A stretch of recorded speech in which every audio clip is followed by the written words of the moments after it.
Welcome, everybody. SFMF Live Sunday night. Check 1, 2, sound, moto, Sunday. God bless everyone. We are up and we're live. Good evening, everybody. Welcome. Good to see y'all. You can see that. Can I put this down? Yeah, but then I gotta see this. Yeah, see what? Is that all right? All right, here we go. Oh, This walking. no, but I'm not done. I'm not done getting set up. Good to see y'all. Welcome. You got this. I got this. Sometimes this thing is a little touchy. Just like me. Just a little sensitive. Just a little sensitive. All right, I'm on. Here we go. Good evening and welcome. Got some great topics for you tonight. It is Sunday. If you missed us on Wednesday, we were live. Wednesdays is members only. So consider becoming a member.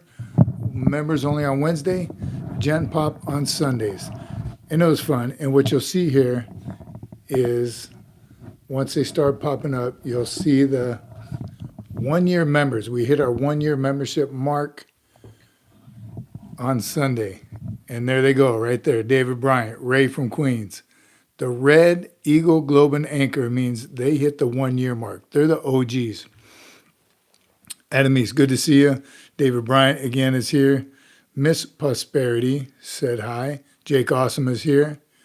Ray from Queens. Information snowed in. Good for you. I mean, is it? Well, because, I mean, you get a couple of days off, really? Like being in school. Is that only for school-age kids? Wait. Getting snowed in. Oh, that's snowman. Well, the mailman's free.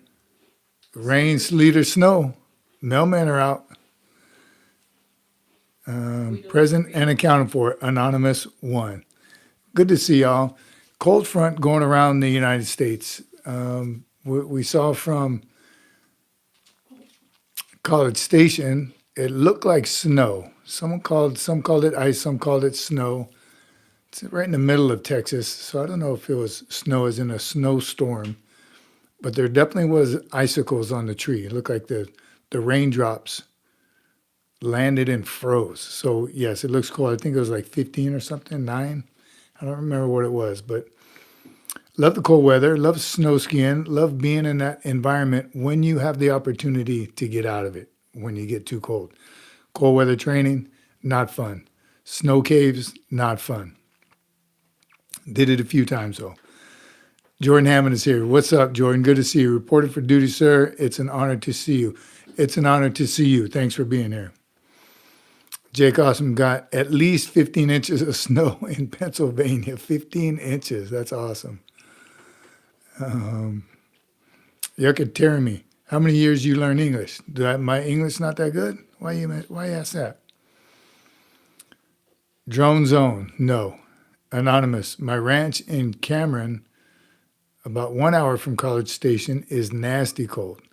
Cows are safe and got food. Same with South Ranch. So that's something you don't think about as a city boy. I'm keeping myself and my family warm, but those of you with ranches and animals, man, again, didn't even cross my mind till you said that. You got to make sure your animals don't freeze to death like this. Interesting. Hello from Arizona. No snow here. Arizona, it's probably still in the triple digits in Arizona. The unsung veteran. Good to see you, brother. Carl Green is here. What's up, Carl? Doc Holliday. What's up, SFMF family? Again, those of you just joining us or new to the channel, you see the Eagle, Globe, and Anchors next to the name. The red one is the 1-year OG marker. Gold, yellow, those are 6-month plus. So a lot of those gold ones will be turning red here very soon as well. Kerry Polonsky's here. What's up, Kerry? I can confirm the rain, sleet, or snow is a myth. No mail in North Texas. And hi. Good to see you, Kerry. Thanks for being here. Jared's here. What's up, Jared? WW's here. So I mentioned the governor activated the guard here. Where's here? Where'd you go back to? Where are you, WW? I don't remember. Are you in North Carolina? The governor activated the guard here. Where? Did you go back to Quantico? Are you in Quantico? You went back to Quantico? No, you had your little Hawaiian vacation.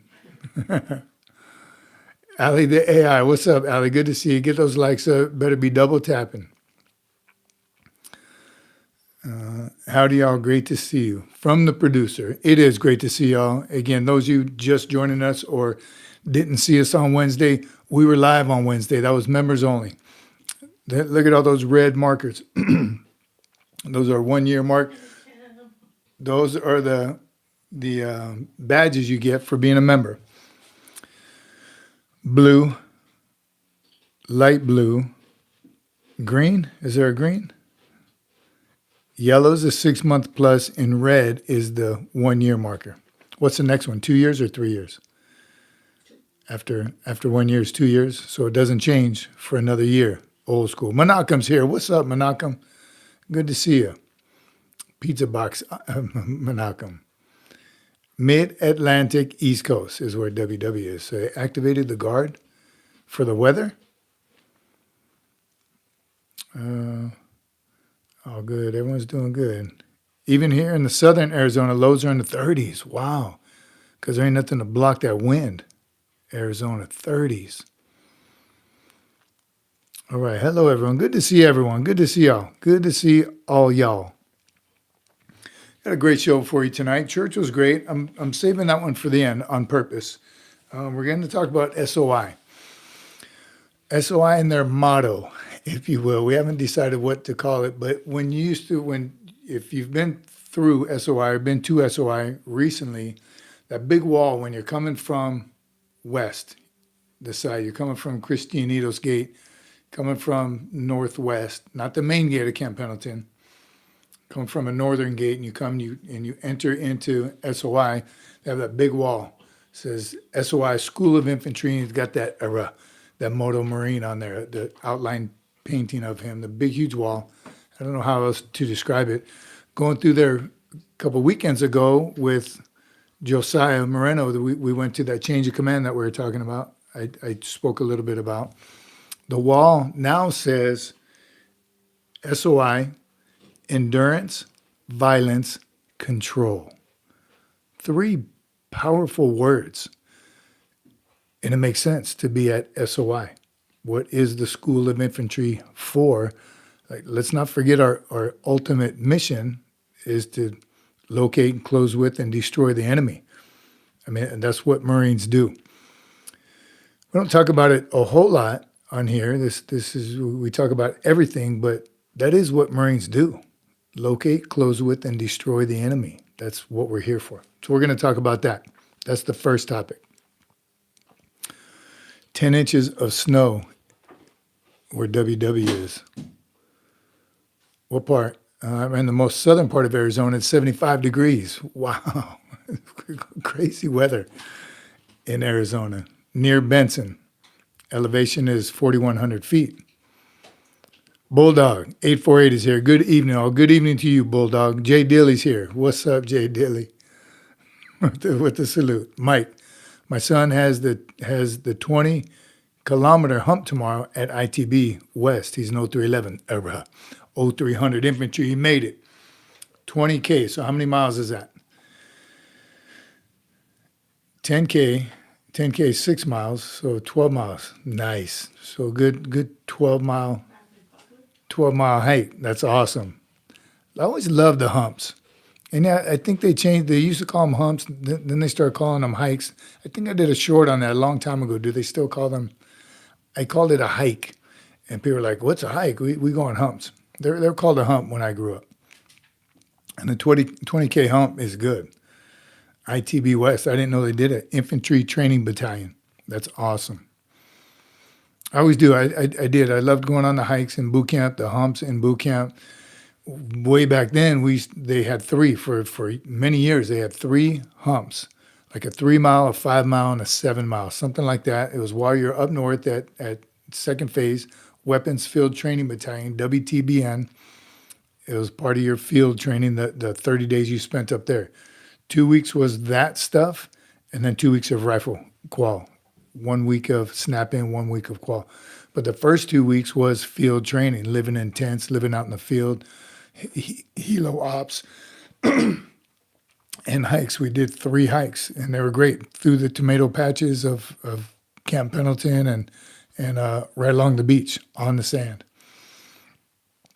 Pretty interesting, pretty fun. They don't do those anymore.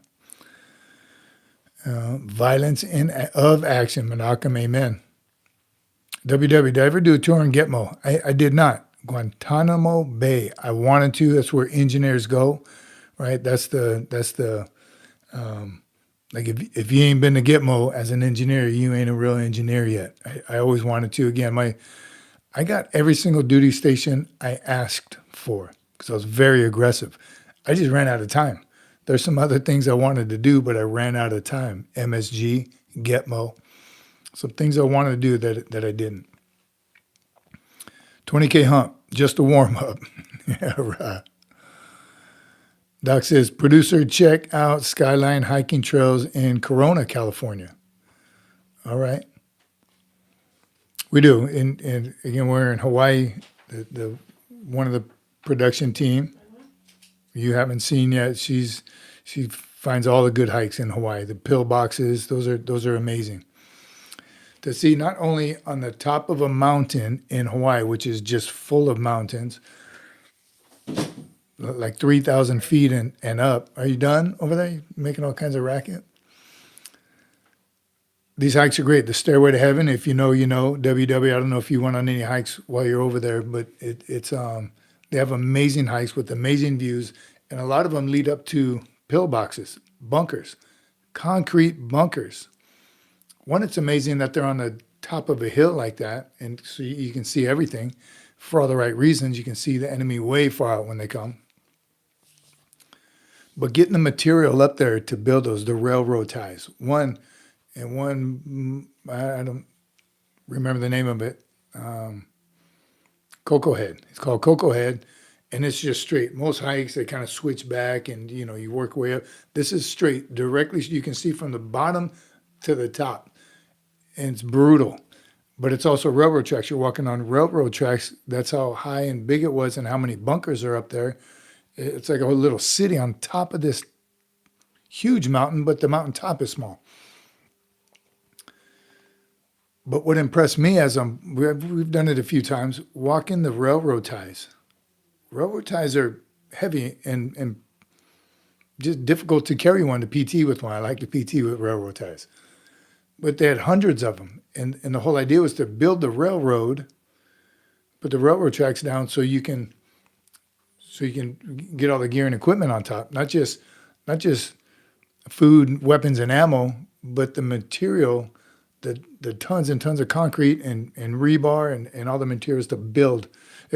Impressive. And in the 40s and 50s, whenever, I don't know when they started building, but that was for World War II. So very impressive. And they're good hikes. They really are good hikes. The bunkers are cool to be in. I kind of just imagine, I like just sitting in a bunker and looking through the porthole, and the gun mounts are still there. They're thrashed and they're graffiti and they're tagged and stuff. Even those are kind of interesting to read, all those, but very, very impressive. And the quality of work, because they're still there, and thousands of people go through there daily, hundreds maybe daily, but thousands annually, and they're still there. Again, granted, it's concrete. I don't know how much, but the doors, most of the doors kind of still work, metal doors, and very impressive. All right. War Drum Delta, must be nice. I don't know where my monitor is now, but I hope he is changing a tire in the rain. War Drum Delta. That's some love right there. That's some love right there. I'm glad I was never a monitor for that reason right there. We all have our stories about our monitor, and for those that don't know, the monitor, the Marines call it monitor. I think the Navy calls it a detailer. That's the Marine per MOS who issues you your orders to where you're going next. And I've not the most ideal of situations always, but I was very aggressive. I've talked about this before, very aggressive with my next duty station. You're eligible to move after 18 months. but I did the homework. I called, researched ahead to 3rd CEB in Hawaii. I was a corporal at the time, this amount of time of grade time in service. They didn't need one now, so I didn't ask for it now. But in 6 months, I saw they were going to be short a corporal. So I'd put in for it then, kind of did the work, then call the monitor and say, hey, I'd like to go to Hawaii. I see that they're short 1E4 corporal combat engineer. Can I go? And it worked out most of the time. I was kind of persuaded into when I went to the Staff NCO Academy. I didn't choose that, but it was offered to me. And I gladly took it when I worked in the Staff NCO Academy in Okinawa, Japan. It was amazing. It just happened that way. Again, I wasn't searching that out, but and then went into my timeline of kind of maybe mess some other opportunities up, but it was no regrets. It was awesome working there. So it is interesting. Look, Menachem is red. Did I mention that already? Menachem has a red badge. Congratulations, Menachem, and thanks for being a member for 1 year. That's what that red badge is. Thank you. And he says, I just saw a post on Instagram by MCRD San Diego displaying the latest honor grad, and he shot a pizza box. Any thoughts? Yes, I have many thoughts on that. He shouldn't have been the honor grad. That's what I was told. I was the guide in boot camp, and when we went up north to qual, that's what my senior drill instructor told me. If you don't fire expert, you're fired. I don't think he was BSing. I took it to heart, and I got it like within 3 points. It was close. It was close, and he was behind me though. Every single fire line, he all the way up. Well, you can only drop 10 points now. Oh, another 4. That's when it was 250 points. Was You don't think he's just messing with you? I don't know. Obviously, you can get a pizza box. Well, maybe he. Yeah, no, I don't think he was. It's up to the drill instructor. No, it's not. He's just asking my thoughts. Yeah, I don't think it's official. You don't have to fire expert to be the guy. That's not official black and white doctrine. But it should be. I think my senior drill instructor would have fired me if I didn't get expert. 100%. No doubt in my mind. And a first class PFT. And back then, swim qual was a little different too. We had 4 classes. He said, if you're not 3rd class, 4th class was just a pass. That was pretty easy. And he like it. If you don't do well, I don't remember, but I did do the best at everything. And he fired me a couple of times. But yeah, I think the guide should be an expert, should have a high first class PFT, a high swim qual, no doubts. I see John McJunkin and Cruz here. What's up, John? Good to see y'all. And I see, how long is staff NCO tour? I did 2-year tour as a TAC at, it was a 3-year tour for me. The staff NCO Academy, I taught it all 3, sergeant's course, career course, and advanced course. Loved it. I see a big bright box, and don't ask me what color it is. Always volunteer for working party. Orthodox Christian Andrew. Amen. I agree. Concur 100%. You hear and old timers say, you don't volunteer for nothing. You don't know what you're going to get yourself into. I take the other route. Volunteer for everything. Are you going to get some crap duties every now and then? Yes. But when those good duties come up and your staff NCO, your squad leader, platoon sergeant is going to reward you with good opportunities as well. I'm with you, Orthodox Christian Andrew. Always volunteer for working parties. You never know what it's going to be. Like that meme we talked about, remember, staff sergeant's in front. It's like, all right, I need 3 volunteers. And a Marine says, for what, staff sergeant? He says, all right, now I need 2 volunteers because you just volunteered, buddy. You don't ever ask. You say, I got this. Stoner Bob is here. What's up, Stoner Bob? Semper Fi 0331. What's up, machine gunner? Cannon, living the dream. Jared, what's up, Jared? Coming up strong. The big red box, Jared. You the man, brother. Good to see you. Thank you. Appreciate you. You see it? Finnish guy, have you ever seen AC/DC live? Yes, a few times. What you know about AC/DC? like one of the last concerts we went to was AC/DC. We were the old couples. We sat in our seats the whole time. We actually sat in seats up in the nosebleed. Enjoyed it just as much. It was amazing. I remember that when that was. Last one, not the first one, but the last one. Yeah, that was the last one. It was so loud. Cooks rule. Yes, they do. Stoner Bob. First friend you make when you go to combat, the cooks. As an engineer, it was easy because they needed stuff built. Shelving, picnic tables. Whatever the cooks need, we built for them.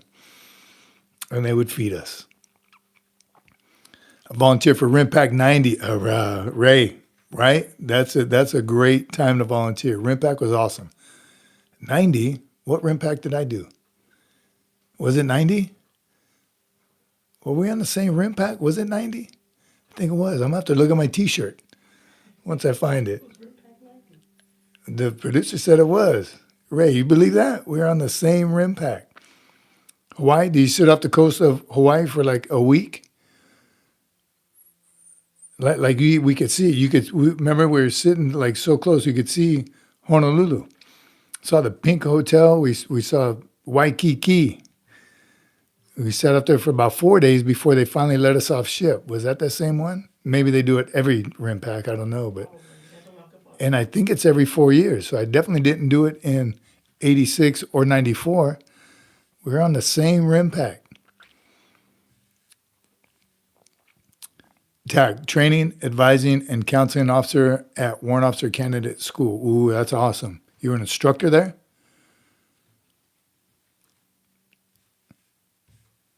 I'm trying not to. You get what you put into the Corps. Don't promise you a rose garden. Emmy's here. I'm still tech dumb. Oh, Jake, awesome. I want to see Kiss live. Figured a few things. Not still tech smart. I'm with you, Jared. I don't put any effort into it either. I don't. I should. It's never interested me. Even I remember this again. I'm old like Jared. When computers came to the drill field, that's when computers came into the Marine Corps. When I was on the drill field, and luckily we had a guy, Rangel, and I ran into him a couple of years ago, about a year ago. One of my drill instructors, a staff sergeant, came in out of nowhere. He came in late. I was halfway through my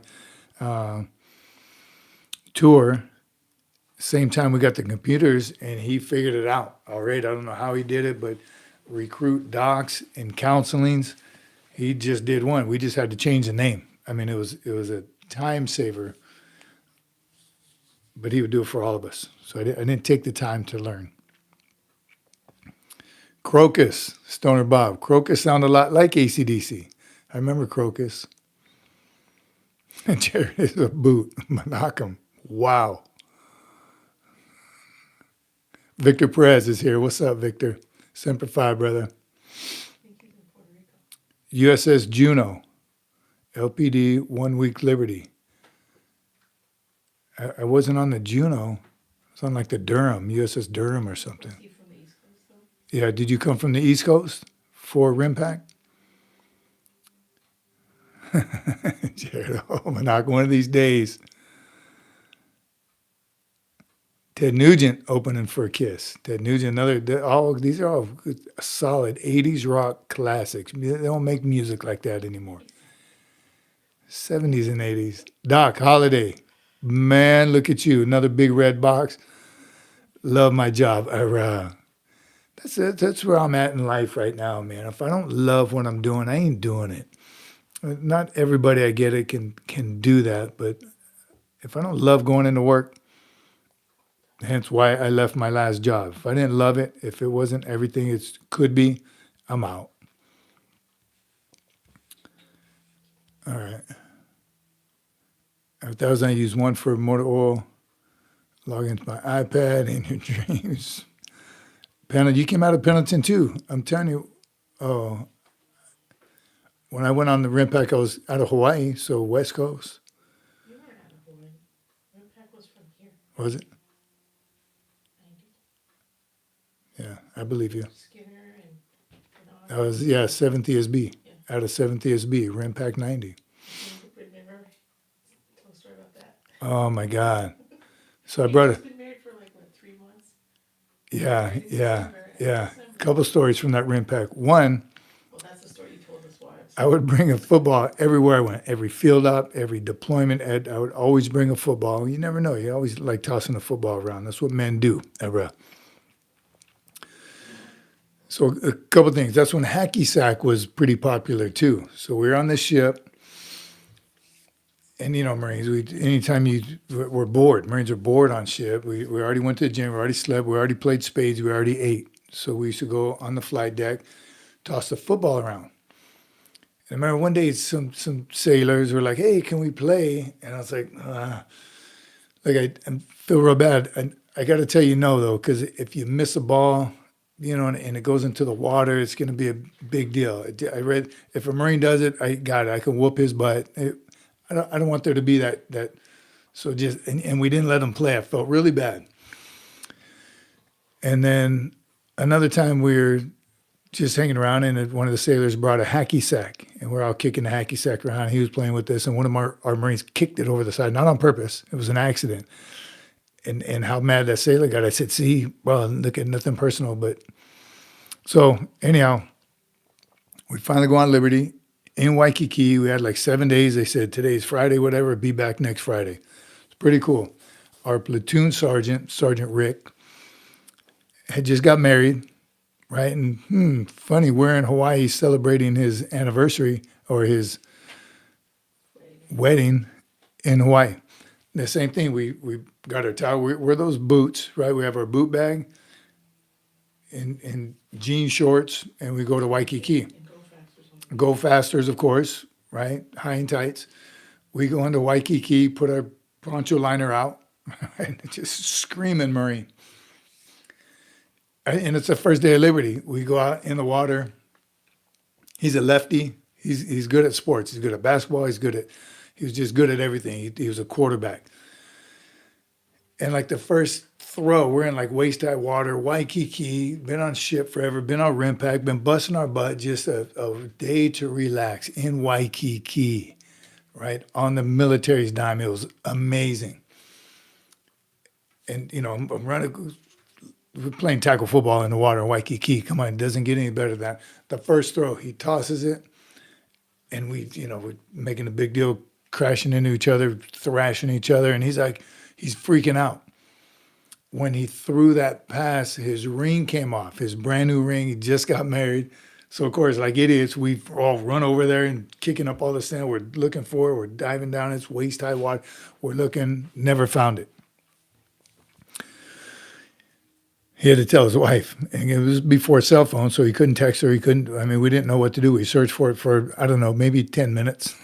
It felt like 3 hours. Never found it. I wonder how that story worked out with his wife, if she believes him to this day. In Waikiki, the first night, he loses his ring, his wedding ring. A likely story. It was legit, though. We were all there. David Bryan says, when you get to Texas, you can hunt on Ted's Ranch. Ted's Ranch. I'm writing that down right now. Ted's Ranch. Who's Ted? Yeah, who's Ted? Is he your buddy, or is that the name of it? Ted's Ranch. I miss it. I miss hunting.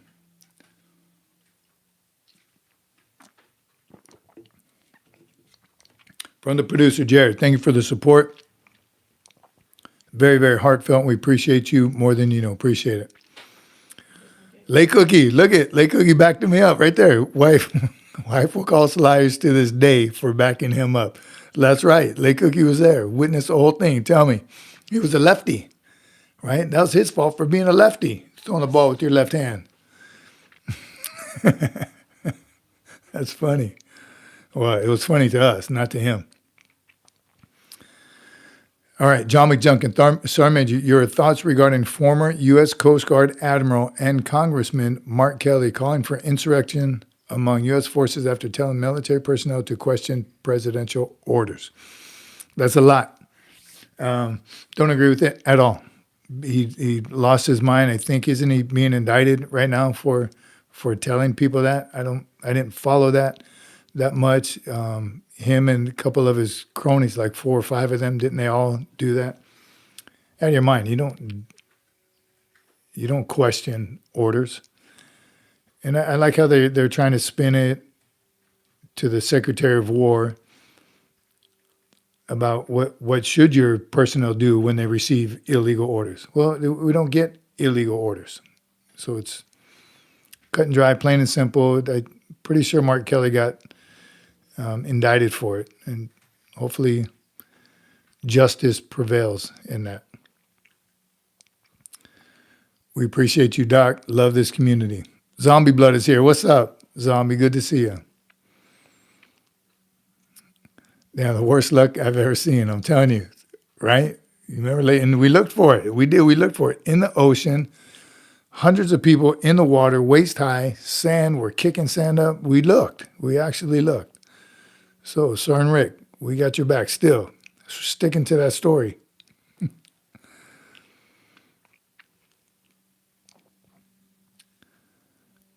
Jared, you figured it out? Been trying for a long time. Funny because 5 years ago, someone posted on Nextdoor about a ring. Oh, that's right. And then we ask them, then we contact them. So along with that story, about 5 years ago, someone posted on Nextdoor about a ring that had an inscription from 1989. And my first thought was Sergeant Rick and Julie. How funny. Did we contact them or we wanted to? And Reached out to him, right? yeah, like, is this it? Stoner Bob, I suggested reduction in rank to private and 20 years, right? That's why it's hard to believe. It really is. When people say, man, that's unbelievable. I can't believe he said that. That really is hard to believe about Mark Kelly, right? And I don't get myself wrapped around that stuff. Jay Lewis, Semper Fi from Detroit, Rock City. What's up, Jay Lewis? Good to see you. JTB, what's up, JTB? Good to see you. Ted Nugent's Ranch. David Bryan, you serious? That's near? Where in Texas? He is a country boy. Ted Nugent. Can you imagine being on Ted Nugent's ranch? Machine Gunner said, what happens on deployment stays on deployment. That was real. That story is real. Kelly screwed the pooch. I think he did too. I think he's going to come around. He's going to pay for it. That's unbelievable that a military prior service officer would say something like that. Hunter Collins, hey boss man, took a break from the internet for our own brain health. How you been? We've been great here, Hunter Collins. Good to see you. Good to see you back. Bow hunting, yeah. Didn't Ted Nugent do a lot of bow hunting? I don't know. All right. Once again, welcome everybody. We got, how'd you find that out, JTB? Who told him? I dug a little, it's not that hard. Yeah, it's not that hard to dig a little. And he found out it was Sergeant Major. Changed my name over the years because you knew my first name as drill instructor. Funny thing is, a lot of people think it's Tony. Yeah. Remember Bruno? Yeah. A lot of people do think it's Anthony, which is my father's name. And I got called that quite a bit. You're a walk roller. Yeah. Wonderwares, I'm with you. Jared, no first names, JTB. We can all keep secrets.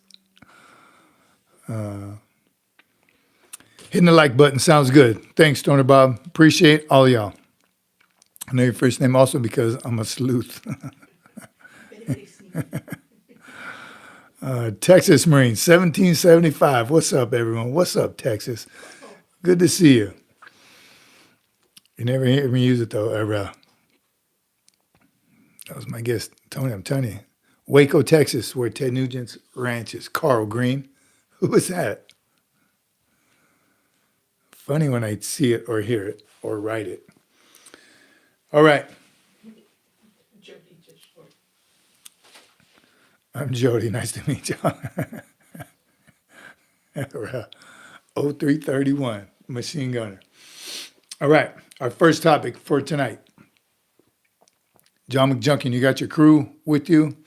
SOI, talked about it a little bit in the beginning. SOI, I've been there, through there hundreds of times. We used to go. MCT is there also, Marine Combat Training. When I was with 5th Marines, I was the first sergeant. I take my my platoon sergeants after SOI graduation. And we'd pick up our Marines.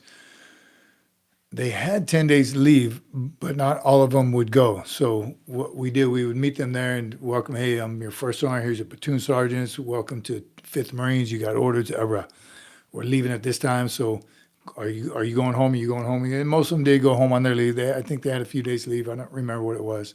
Ones that didn't, we put them on the bus and put them in the van and take them. And they started right away. So it was kind of cool being that close to SOI. And get them in action right away. So it's good. And all those years going through there's a big wall when you come from 25's area, where third CEB is, coming into Christian Needles Gate, all that up north. Going into SOI, there's that big brick wall, mason brick wall that said School of Infantry, and I had that Marine on there getting some. Well, we just went through the recently, and now it says SOI, School of Infantry, Endurance, Violence, Control. Pretty powerful words that we don't use enough. They do in SOI. That's what they talk about. That's why we're here. That's why we all joined the Marine Corps. That's what it's all about. I don't know who chose those. I don't know when they even did it. I haven't been there in a long time. But endurance, violence, control. Endurance, one. That's kind of, you just assume that as Marines. I did that short today on why a PFT and a CFT. Is that enough? The short was, why is there two? Maybe combat arms MOSs should do the CFT, and non-combat arms should do just the PFT. And had some great comments on it already, and just to see, just to get a feel for what everyone was thinking, because I think it's fine the way it is. If not, the only thing I would do is increase it. 2 CFTs a year, 2 PFTs a year. The combat fitness test is crucial. And when you go to combat, an infantry battalion is between 700 and 900 back in the rear when you're training, you're getting ready. But when you deploy, depending on where you are, what coast, and the times, you can get plussed up to about 1,400 Marines. And that's not 1,400 infantrymen. That's all the other non-combat MOSs, combat arms MOSs attached to the infantry battalion. Of course, a lot of them are. Of course, you know, your engineers, but also admin, corpsmen, motor T, utilities, all the other MOSs, all the other POGs, you can say it, all the other POGs that make up that infantry battalion. So that electrician might find himself one day lifting up ammo cans to a bunker at their patrol base. And guess what? You're a grunt now, buddy. Give me those ammo cans. So I think I don't remember who the first comment was, but he's like, no, it won't work. One team, and non-combat MOSs are in combat. So 100% agree with the combat fitness test. If anything, get rid of the PFT and just do 2 combat fitness tests a year, 2 CFTs. PFT is good and it's cool and it keeps you in shape, and I think that's like a deterrent for you to get fat and out of shape. Because you're running 3 miles. You're in shorts and tennis shoes. Come on. Marines don't do that. But we do. And that's how you maintain your fitness. I'm glad they changed it to planks are better for your core strength, and never get rid of pull-ups. Never. They better never get rid of pull-ups. So I like our physical fitness tests. Later on, I'm going to talk about a new 4-day workout routine that if we have time, I'm going to hit that. That's been pretty good. So endurance, violence, control, and then violence. It's pretty bold to put that on a sign for God and everyone to see, but that's why we're here. That's what Marines do. Locate and close with the enemy. Destroy. Locate and close with and destroy the enemy. That is our purpose. So why shouldn't it be taught at SOI? Right? We talk about it in boot camp and the drill instructor. In boot camp, your mind is going so many different directions. It's not till you get to SOI.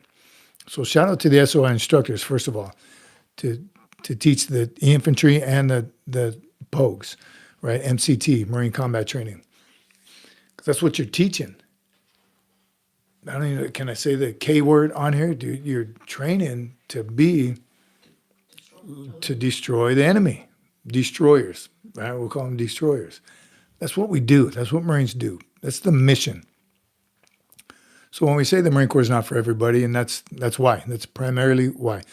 People join for all different reasons, college, travel, all those niceties, money, right? Commissary, PX, medical, dental.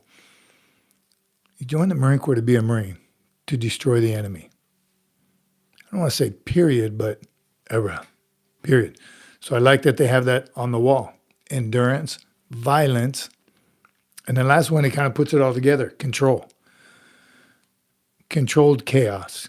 Control your endurance. Control your violence, right? On and off the battlefield. Those are strong and powerful. I could probably Google it when they changed it and whose idea it was, because I love it. I love everything about it. That's what Marines do. That's what Marines are. Endurance, violence, control. I love it. Hurrah. All right. Back to the Department of War. That's what it's all about. Getting back to the 90s, right? That was Pete Hegseth's speech with the 90s mentality. The 90s mentality. You remember what it was like in the 90s? Some of you do. You know Jared does. But that was the endurance, violence, control era. All right. We are a fighting force, says Jared, not the Boy Scouts. Amen. Roger that. I always kept a pair of Go Fasters New Balance in my bike saddle bag. There's always opportunity PT. I would PT. Machine gun, I'm telling you. You know where I did that? I mean, I always do. I always have a PT bag. When I was in Okinawa, because we never lived on the base I worked, first of all. Right, and I traveled a lot on Okinawa to all the others, the main bases, Kinzer, right, and we were in the powerlifting there, we're bodybuilding, we're doing all those things, soccer, right, taking my kids all over to soccer, all different bases. And there's a gym at every base, so I'd always have my PT bag ready. All right, John McJunkin, I saw a question about, I think about the ASVAB. I know I missed it. If the producer can bring it up, or yeah, earlier I saw something of Poolees Marguayos. 72 on an ASVAB, good to go with MEPS. Now the waiting begins until May. Any advice besides run and PT? 72 on the ASVAB. He's going to go in March. Waiting on May. Waiting on the recruiter. Waiting on MEPS. Any advice prior to May? It's a long time. It's a long time to get physically fit, mentally tough, Marine Corps knowledge, Marine Corps history, drill. All those things, hit all those things as often as possible. Get in that mindset. You do all those things. The only thing you're going to have to deal with is homesickness and culture shock, which are two very big things, but you're not going to have to worry about your physical fitness, right? You're not going to be singled out. You're going to pass the IST, the initial strength, ISA they call it now, initial strength assessment. You don't want to have to worry about anything except things you don't know, the mental aspect of it, right? So PT knowledge, drill, and Marine Corps knowledge, right? Rank structures, know what a sergeant, a staff sergeant is, be able to recognize your company commander, a captain, a lieutenant. Historic Marines, John Basilone, Smedley Butler, Dan Daly, Chesty Puller. Know those things, so that's one less thing. You're still going to study. You're still going to be tested. You're still going to be nervous when you're taking the test. But if you're not learning it for the first time, solid, man, I'm telling you, I didn't know any of that. That's why before USMC Cece went to boot camp, we made sure to tell her all the things I wish I would have done prior to, and that's a big one, the knowledge. And first aid, basic first aid, that one kind of kicked my butt as well. I didn't know it, the ABCs. I know they changed now, but the more you can learn before you go, the better off you'll be. And don't stop. Right there, Hunter Collins, always room to get 1% better than yesterday. That's your goal today, is to be better than yesterday. Awesome. Victor Perez in Okinawa, I used to practice my karate on base. What's a Japanese instructor? With a Japanese instructor, I think you were trying to say. Start running now, says Jared. You'll be doing yourself a favor. I'm telling you, you don't want to be singled out, especially as a run drop. That's the quickest way to get that extra attention from the drill instructor. The run should be easy. You should be able to sound off the top of your lungs while you're PTing. And then, I mean, to be the guide, you got to be able to run with that. So once you're getting physically fit, start running with the broomstick. Or if you can get a guide on, run with something. It's a lot harder than you think. When you're running, moving your arms helps. So when you're the guide, the guide on's not heavy. It's hard to run without moving your arms. So practice that. I've washed a lot of guides out because they couldn't run with the guide on. Machine gunner was a devil pup before he depped in. Awesome. I'm telling you, I had zero training before I went. Zero.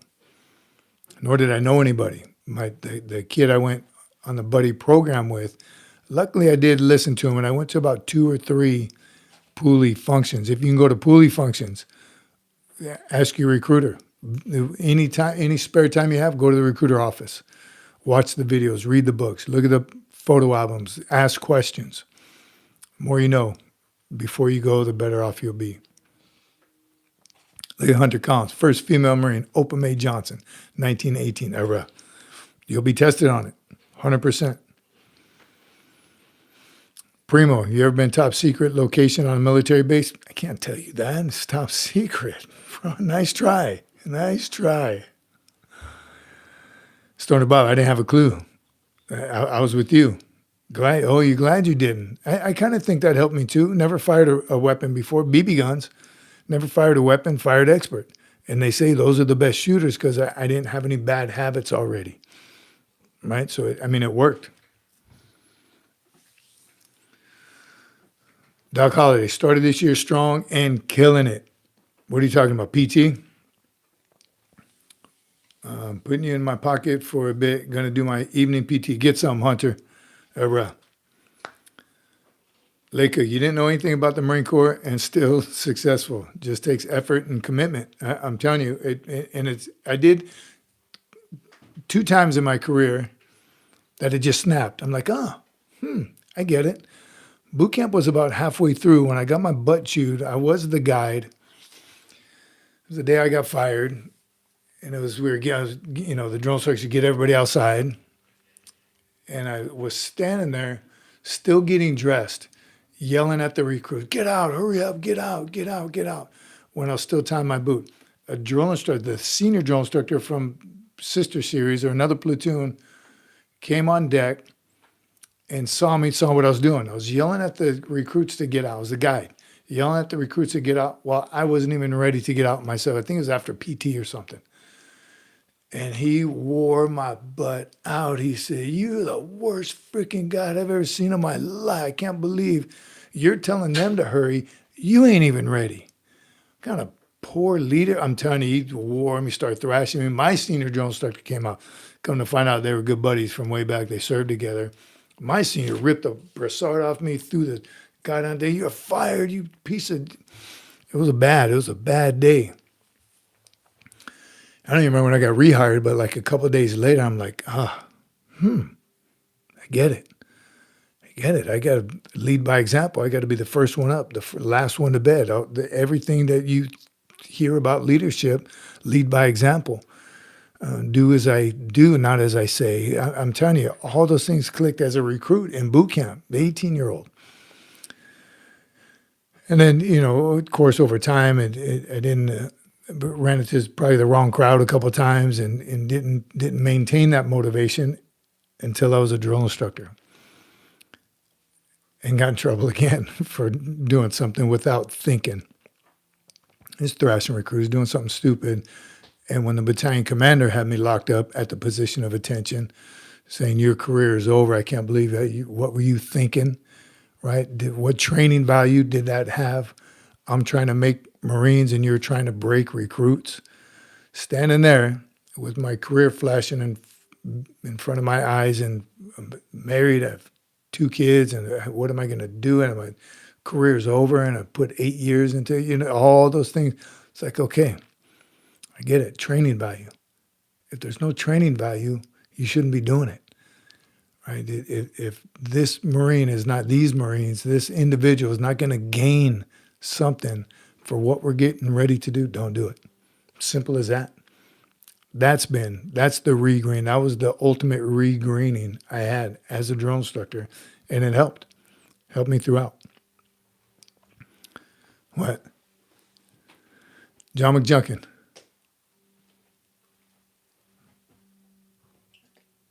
John McJunkin. Wexler. Poolee Wexler. Are we tested on knowledge on weapons, aircraft, ships, boats, and equipment of the Marine Corps while in boot camp? Yes, yes, yes, yes, and yes. I don't want to scare you. Nothing crazy, but you are going to have to be able to recognize a 50 caliber machine gun. You're going to have to take apart and put together your M16. Your M4. You're going to learn to do that. You're going to clean it enough. Aircraft, yeah, a couple, especially helicopters, 46, 53. Ships, maybe. I don't remember too much learning about ships. I know they show them. Equipment of the Marine Corps while in boot camp. Yes, you are. Again, we got to get somebody more current on here. That's why when you go to boot camp and you come back, you better tell us. But yes, definitely all those things you mentioned. Learn as much as you can. And your recruiter will know, and look through the yearbooks from Recruits Pass, and ask in your recruiting office when kids come back, whoever's on recruiter assistance just graduated boot camp. Should be a private, a PFC, sometimes a Lance Corporal. Ask that Marine, what did you get tested on? Because it's oral and written also. So you're gonna have to stand in front of a drill instructor. He's gonna show you a Master Gunnery Sergeant chevron. You're gonna have to explain it. What rank insignia is this? Explain this to me. Have a big board. What is number 5? E5. E5, the Sergeant 3 stripes, cross rifles. So it's intense. So that don't let boot camp be the first time you hear about a CH-46 helicopter. Know that when you do see it, make notes, whatever you got to do. Flashcards, right? USMC Cece, if she was here, she'd tell you. One, I tell a story all the time. She taped a white poster board on the ceiling of her room that had general orders, code of conduct, Marines hymn. It had those basics on there. All right. Good stuff. Great question. Great question. Jerry says, we learned a little bit about enemy vehicles so we can spot friendlies and combatants so we don't confuse the two. Yeah, now that you say that, I remember it in up north. In San Diego anyway, we learned the helicopters and fast movers, right? And what to do if you ever get bombed, how you lay and your head towards a blast and all those things. So yeah, you're right. Yeah, you do. You learn about those fighter jets. Hunter, my boot camp was 2018. But soured since I was in the same battalion as a kid who got put in a dryer. We didn't touch equipment as much as customs and courtesies. Yes, customs and courtesies. Huge for Marines, huge. Birth date, birthplace. Chesty Puller, Dan Daly, Smedley Butler, all those guys. John Baslone, Opa May, first recruiter, first commandant, all those things. Customs and courtesies. When to salute, how to salute, colors, all those things. Marines are fanatical about our history, our customs, and our courtesies, yeah. The more knowledge you download into that grape, the less you have to worry about. 0331, machine gunner, just speaking truth, preach. Plus your general orders. Definitely test on general orders. General orders, I'm going to do a video just on general orders for that reason. Because yes, not only do you have to know them verbatim, you're going to get, you 100%, you're going to get asked them. But you're going to do interior guard. Do they still do interior guard? Hunter, did they do it in 2018 where you're on guard duty? Right, walking around base on guard duty, you even had a rifle, like legit guard duty. WW Sergeant Major, you should have, after you retired, you should have went into the guard as long as you got in before you were 46. Did I miss that when I retired? How old was I when I retired? Texas State Guard will take you. Texas State Guard will take me. There is no age limit on the Texas State Guard. Oh, 65? Oh, sorry, Jared. Hurry up. Yeah, sorry, Jerry. Texas State Guard, 65. But I mean, I've looked into the Texas State Guard, 65 years Be a old. resident for 180 days. Got to be, all you got to do is be a resident for 180 days. Gladly. All right. A command sergeant major. I would have loved to be in the Guard. I would.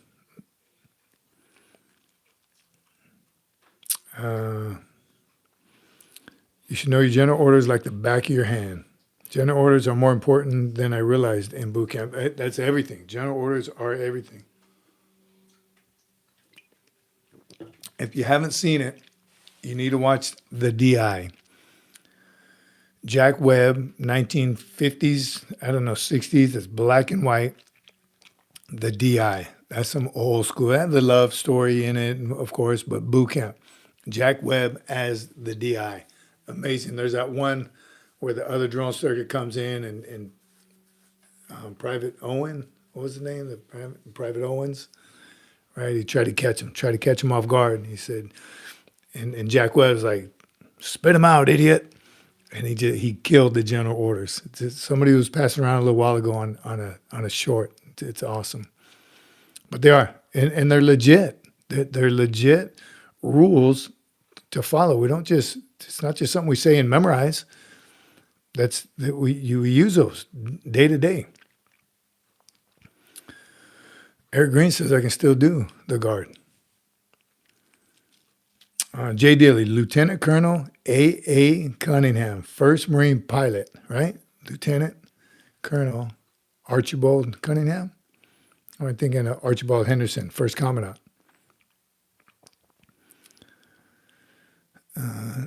Talented Deb, how's it going, boss man? How is it going?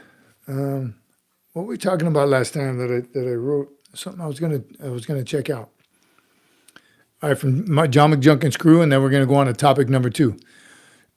Deb Poolee Culp asks, my recruiter told me that I should undo my cornrows before leaving for boot camp because the barber there might not know how to cut them. Was he bugging? No. Take them out. Shave your head before you go. A lot of people say don't do that. I did before boot camp. And I remember briefly saying, oh, look at this guy who wants to. They still put me in the chair. I had a little bit because I buzzed it. Me and my brothers did. We all did. It was fun. Buzzed my little mustache off. But I would go in bald. But definitely, if you have cornrows or any weird, don't do a mohawk. Don't do a, what's the other one called? What's that hairdo? Mullet. Don't do a mullet. Don't do anything dumb. Don't dye it. Don't do anything stupid. That's the best advice I can give you. But definitely, if you have cornrows, take them out.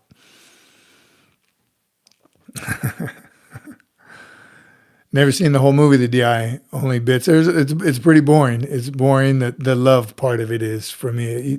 Every war, even the gushy part, the sentimental part of what I just watched recently, Sands of Iwo Jima. Right, the love part of that's boring. You get to the action. I'm that guy. I like all the action, but as part of it, I get it. That's so you can bring your date, your wife, so they'll enjoy it, I guess, for the love part of it. Doc Holiday, got to get some grub. Family, see y'all in 30 minutes. Get after it, Doc. Chow time. Don't miss chow time. And tell the family we said URAH. Cut those corn rolls down. I'm telling you. Ask everybody on here, should he take his cornrows out before he goes to boot camp? Yes, yes, and yes. Barbers will scalp you, making sure there isn't any stray hair. Hunter Collins is probably the same barbers from when I went through boot camp. Chago, I attended the Marine Corps 250th birthday ball cruise party in the Caribbean Carnival celebration, November 9th through 16. Over 300 Marines on board out of Miami Port. Great time. Wow. That had to be amazing. Good for you. Happy birthday. That's awesome. Remember his walk, Jack Webb, the DI. I'm trying to love that movie. I haven't been able to find it. Even the book. If anyone knows how I can get a hold of the book, the DI. It's one of those, I had it, read it, and passed it to someone and never got it back.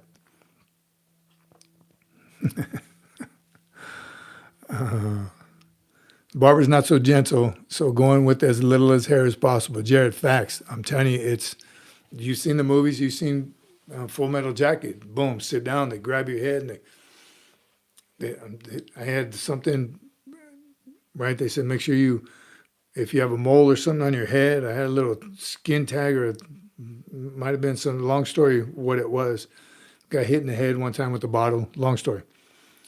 But I forgot to put my hand on it because I'm telling you, it's intense. It's the first week of boot camp where everything is chaotic. I sat down, he cut it off, started bleeding. He said, what's the matter with you? You're supposed to. And it was gone. I never came back. So he did me a favor, actually, but no, they're not gentle shaving your head. If you have any dents, divots, molds, let us know before or it's coming off. Let us know it's coming off. You definitely don't go in there with the high and tight. Sergeant, you had cornrows as a teen too? So I went through the stages, right, that we all did at my age. I had a mullet at one time. I shaved my head at one time. My mom was pissed. Me and a buddy did it. I tried to grow as long as I possibly could. And then I had the URAH haircut. Never got a high and tight. Even before boot camp, I was trying to grow it out as long as possible.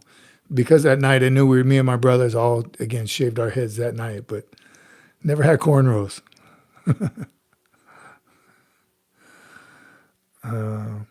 Right there, Jared. If you have skin tags and want them removed for free, join the Marines. They'll gladly take them off.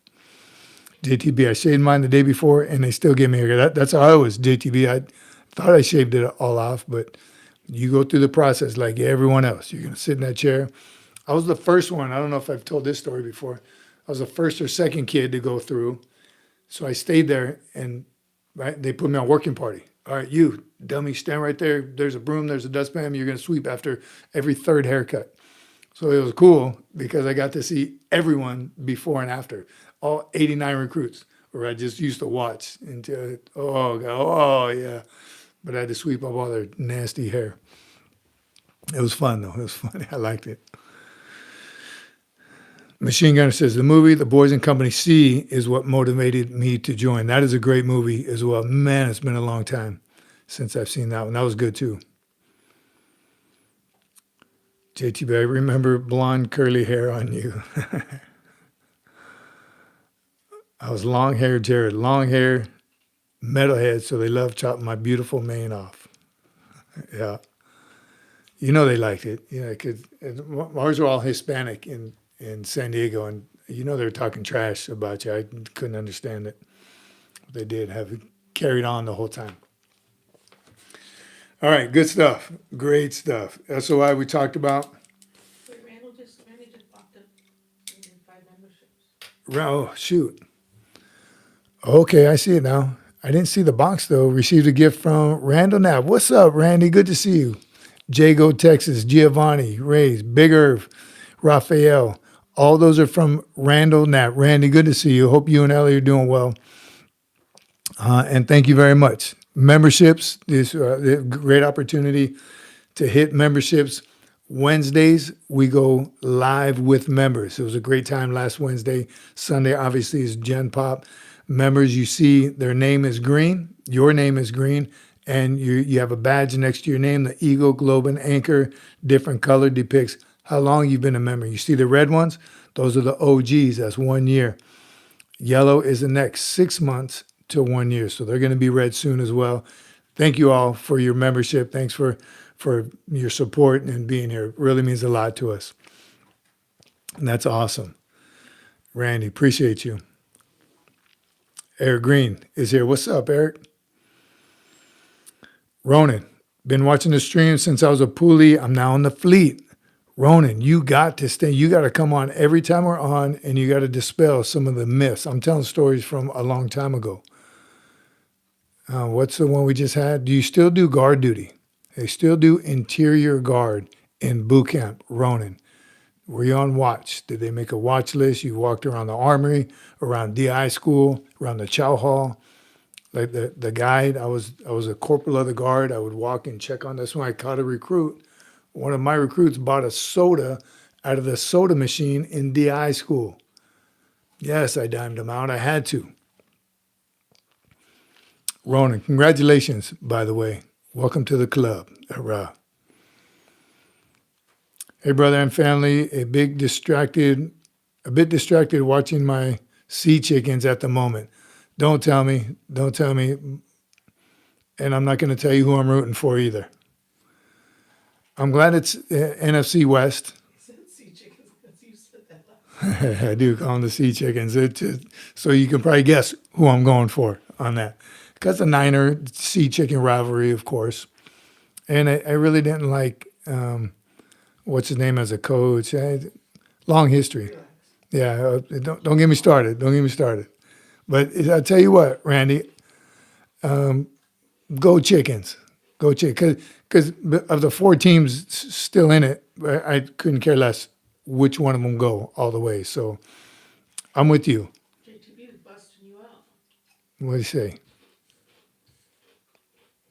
You try to bust us. On what? What are you talking about? Eric Green hates LA. Got to master guns. Join the club, Eric. Got a Master Guns run tomorrow, so pray for me. Ronan, get after it. Show that Master Guns. He's old. You're young. Ain't no way he can outrun you. He's old. You got to put that in your mindset, right? It's not about physical ability. It's all in your mind. He ain't breaking you. He's making you. JTB from Seattle. Go Chickens. Again, other 2 teams in the NFC, it's tough, but I'm glad they're from the NFC West. That's all. All right. Sea chickens, look at that. Look at this emoji. Eric's going to wear his right to lose to the Patriots. All right. Second topic. Hold on. JTB Oh. getting ready to spill the tea. JTB, during our night guard outside, you came on and said, like 01. You damn right I did. Yes, I tried to bust you. I would. I walked around no, that was when I was a recruit, when I was a guy. But as a drill instructor, yes, I loved guard duty because I wanted to catch someone. And we had, I don't know if you remember the story, it was our company commander that got busted in the mouth. It wasn't my recruit, but this company commander, I don't even want to say his name, he jumped over the fence in the armory where a recruit was walking his post in a military manner, keeping always on alert, observing everything that takes place within sight and hearing. The company commander jumped over the fence to try and sneak up and catch him doing something wrong. When the company commander, boom, he hit the deck, and by the time he stood up and turned around, paya, butt stroke right to the mug. I don't know if he knocked a tooth. You know the story. He got knocked 4 teeth out, and he was knocked out. I don't know the exact details, but he got butt stroked. And of course, he tried to get on the recruit. How dare you? And the recruit got praised, doing what he was supposed to do. Someone's trying to break into the army. So I think they may have stopped doing that. I don't know if it was after that or there might be more than one story like that. And yes, I would sneak up on you turds. Marco, Thoughts on staff NCOs preaching fitness but remain somewhat fat most of the time. Hypocrites. Marcoy. Wrong. Call them on it. Respectfully and tactfully, they should be leading the runs. They you get no sympathy from me. And as a sergeant major, first sergeant, as I got up in ranks, I would ensure that the staff NCOs could out PT their Marines, and they would do it by example. Right? If I ever walked out to a company PT and a platoon PT and the staff sergeant was in the back and the corporal was leading PT, no, corporal, you get in there, staff sergeant, daily 16, take them on a 3 mile. In fact, let's go. I'm going with you. No excuse. Tactfully, Marcoy, don't get yourself in trouble, but tactfully call them out. That was a huge pet peeve of mine. Look, you want me to get on my Foot Locker right now and start talking about that? And I do. If I have time, I'm going to hit a 4-day workout routine. Should not be any fat Marines, period. Jared, I remember when I thought some silly E9 was just some old man. Right? All right, here we go. John McJunkin. Then I'm going on to topic number 2. Young Marine DC asks, are Marines allowed to have hobbies or interests while off duty? 100%. Absolutely. Whatever your hobby is, find time to do it and then introduce that to other Marines. That's the best part one of the best parts of being a Marine is people from all different cultures. I learned more about culture and geographic locations and the country and shooting and mechanics and surfing. And I mean, just whatever your hobby or interest is, continue to do it. Might not be as easy where you are geographically or what unit, your deployment schedule and op tempo, because you're a Marine first, but 100%, yes, Marines do. They play guitar, they play piano, they sing, they dance. Whatever your hobby is, do not stop doing it. You might have some went through years without surfing just due to location and deployments, but no, keep doing it. All right. Topic number 2. All right, here we go. Oh, David Bryant. You know, I had a captain that served in Vietnam, only had one lung. First sergeant had half a calf in his right leg. Both of them ran. I'm telling you, it's a mindset. It's a mindset. PT is a mindset. Part physical. Let me get rid of this guy. Okay. But then when you do, I need you to go. Okay. Here we go. Topic number 2. And this is a quote, stealing somebody else's quote. Once I say it, you're going to recognize it. You've heard it before. I'm positive. Most of you have heard it before. And actually, I heard it in education somewhere. I think it was math, of all things. Don't practice math until you get it right. Practice math until you can't get it wrong. I don't know why I think the first time I heard it was tied to education somewhere, and I think it was math. Then I heard it in church today. In fact, number 5 was sitting with me. I asked for her notes. I had to write it down because I didn't want to be on my phone just to remind myself. It's how training should be. Don't train until you get it right. Train until you can't get it wrong. And if anybody knows where that quote came from, by all means, share it. I'm not taking credit for it at all. But how profound is that? Don't train till you get it right. You don't do it over and over. You're training this range 400 comes to mind in 29 pounds. Range 400 is a beast. It's hard. One time going through is hard. And the coyotes are the graders, the evaluators, they're Marines, grunts who throw things at you literally and figuratively to mess up your routine. A plan doesn't work. Plan sounds good till you get punched in the face. Who said that? Mike Tyson?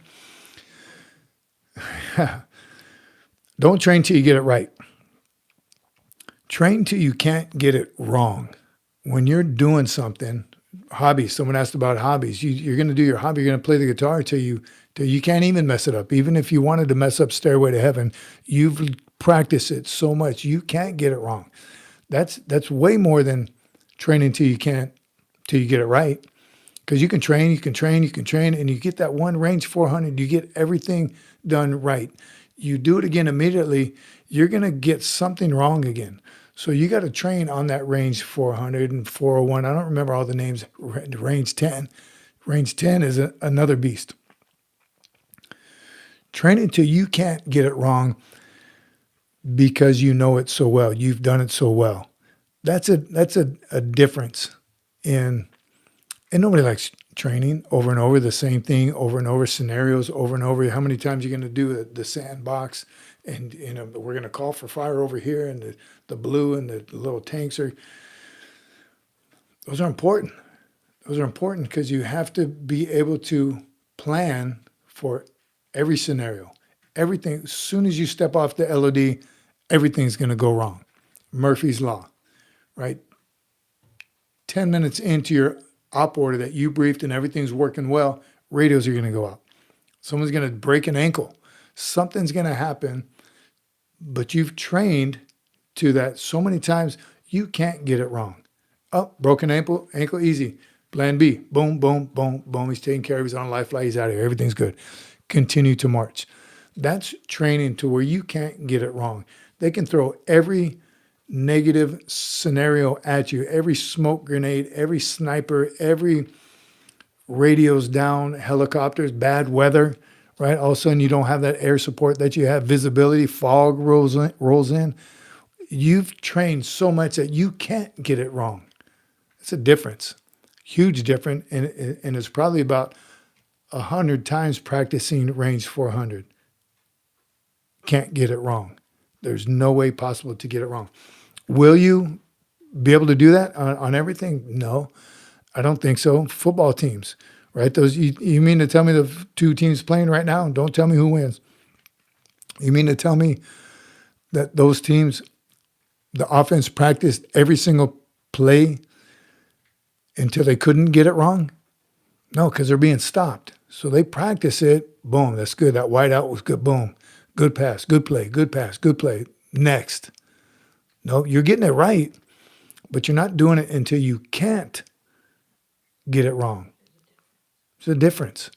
I think there's a huge difference in that, and that's just relentless training. How many training ops, how many field ops have you been? Old timers, how many field ops where, we messed up, restart, do it again, do it 3 or 4 times.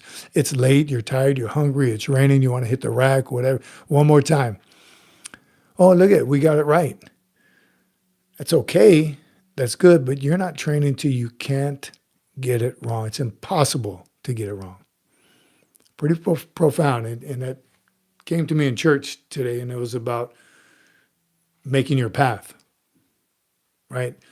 They quoted Helen Keller. Those of you who don't know, she was blind and deaf. She said, it would be worse. What would be worse than not being able to see is being able to see and not having vision. Profound. Again, she was blind, couldn't see, but she had vision, right? And that was her quote, and I may have messed it up, but that was the gist of it. The only thing worse than not being able to see The only thing worse than not being able to see is to be able to see but have no vision. Bro, huge difference, right? She was blind but had vision. Amazing.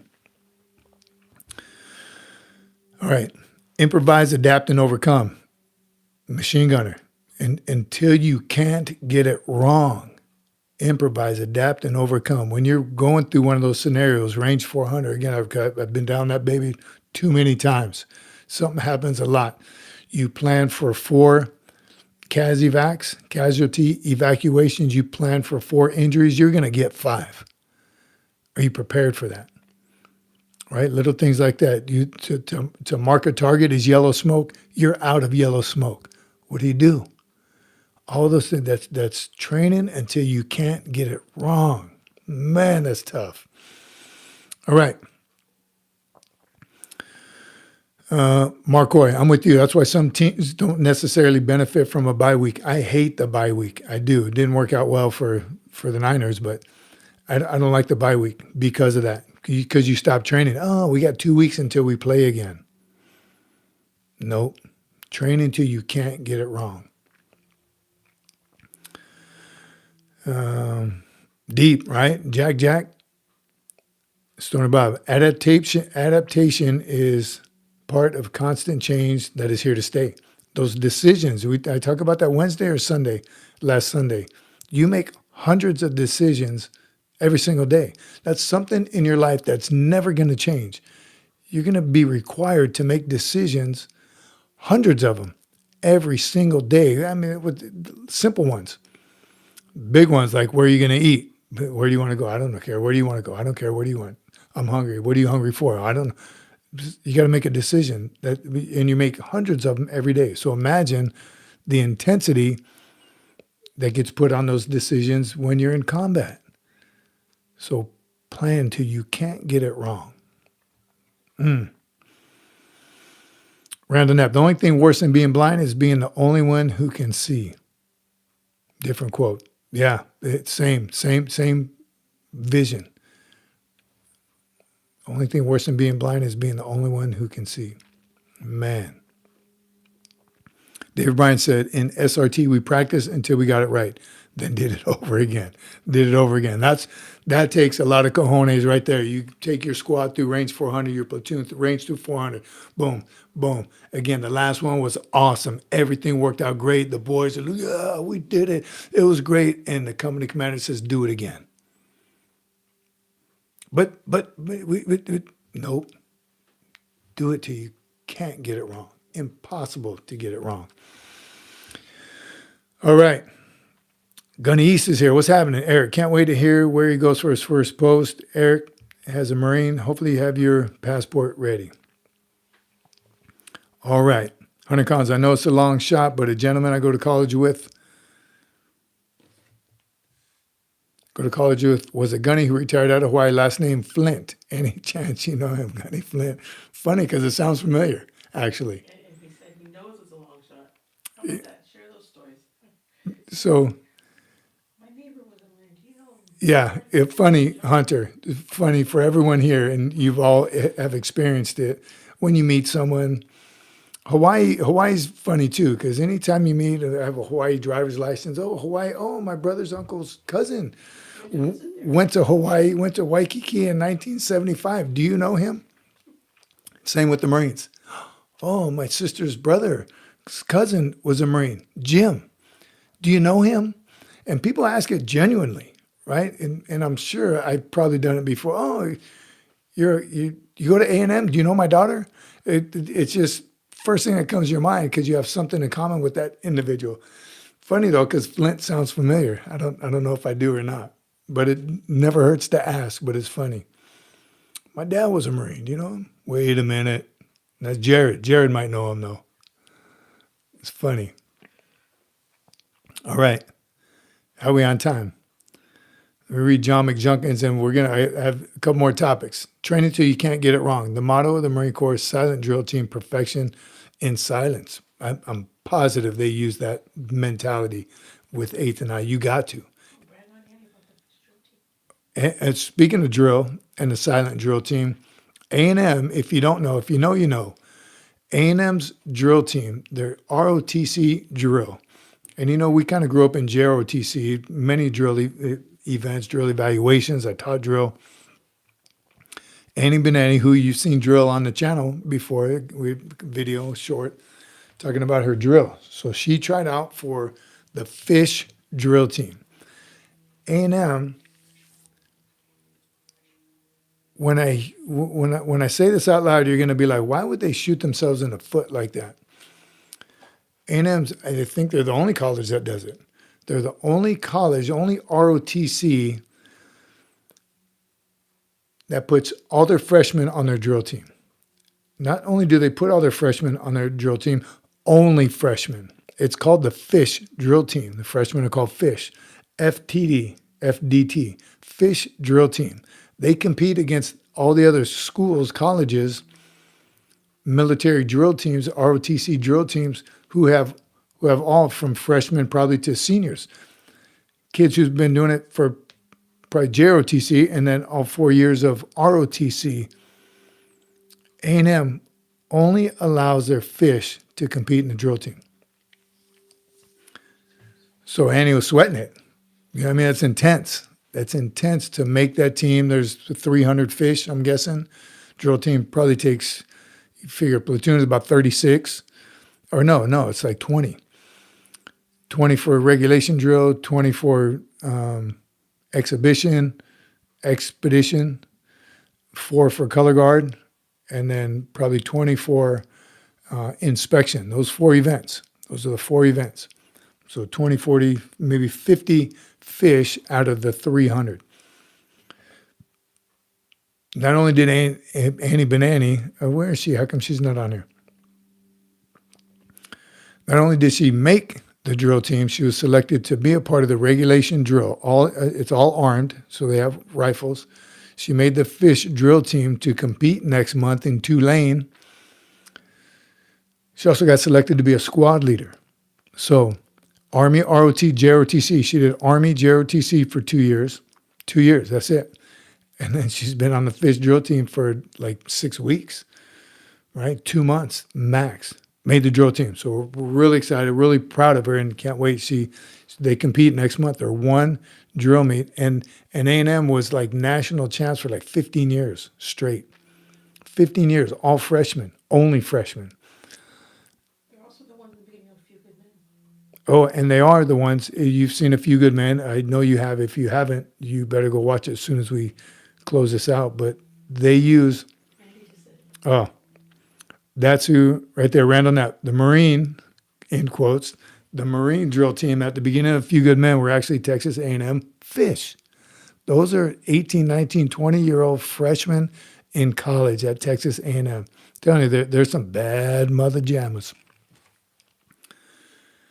I told you a story where I was, as a drill instructor, I inspected A&M. I didn't know anything about any of the colleges, whether Service Academy, ROTC, JRT. I didn't know, but I was a drill instructor, a Greenbelt drill instructor. They sent me to Dallas to inspect A&M, a bunch of colleges.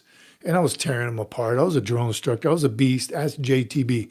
I was throwing ribbons and belts were scratched. And the one recruit of that whole day I couldn't break was an A&M. I didn't even know until right now. I just put it together. That was a fish. I didn't know they only had fish. I didn't know anything about any of it. A&M was the only school that impressed me. Like I couldn't break this kid as a drill instructor. I was ready to punch him in the face is what I wanted to do because I couldn't break him professionally. That's A&M. That's their drill. That's the tenacity. I'm telling you, all the stories we hear from Annie Benani, they're like Marines. And they're, whoo. So good on her. Hunter Collins got to go. God bless. If that retired gunnery sergeant answers, I'll let you know. Yeah, please. Thanks for hanging out, Hunter. Adam East, true. I take the train, to go north. But that was 30 years ago, says Jared. I'm sure it's somewhat different now. You're talking about A&M? Randall Knapp's nephew went there. All right. A&M got their stuff together. I'm telling you.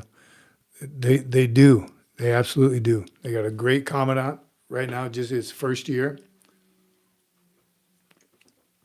They're killing it. I want to go and be a cadet there. Texas A&M, almost Marines, right? A&M, almost Marines. I like that.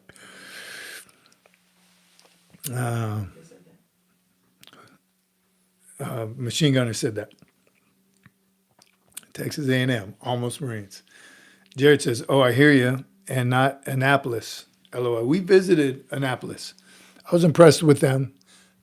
Spent a couple of days there. I didn't get to see drill. We didn't see drill, but I liked the campus. I liked the aura, right? The vibe of Annapolis was pretty cool, even though it was Navy. I liked it. I'm telling you, I was kind of secretly hoping Annie would have picked Annapolis over A&M. So glad she didn't. No regrets now, knowing what A&M is all about. It's truly impressive. But Annapolis, a close second from what I know, which is not much. Same with West Point. We didn't go visit West Point. We almost did. We had a seminar from West Point personnel, staff, and even a cadet, and was impressed with the cadet. She was pretty solid, and she was a freshman. But we know why. We know Annie Benani chose A&M. She didn't want to take any chance of not being a Marine. So good on her.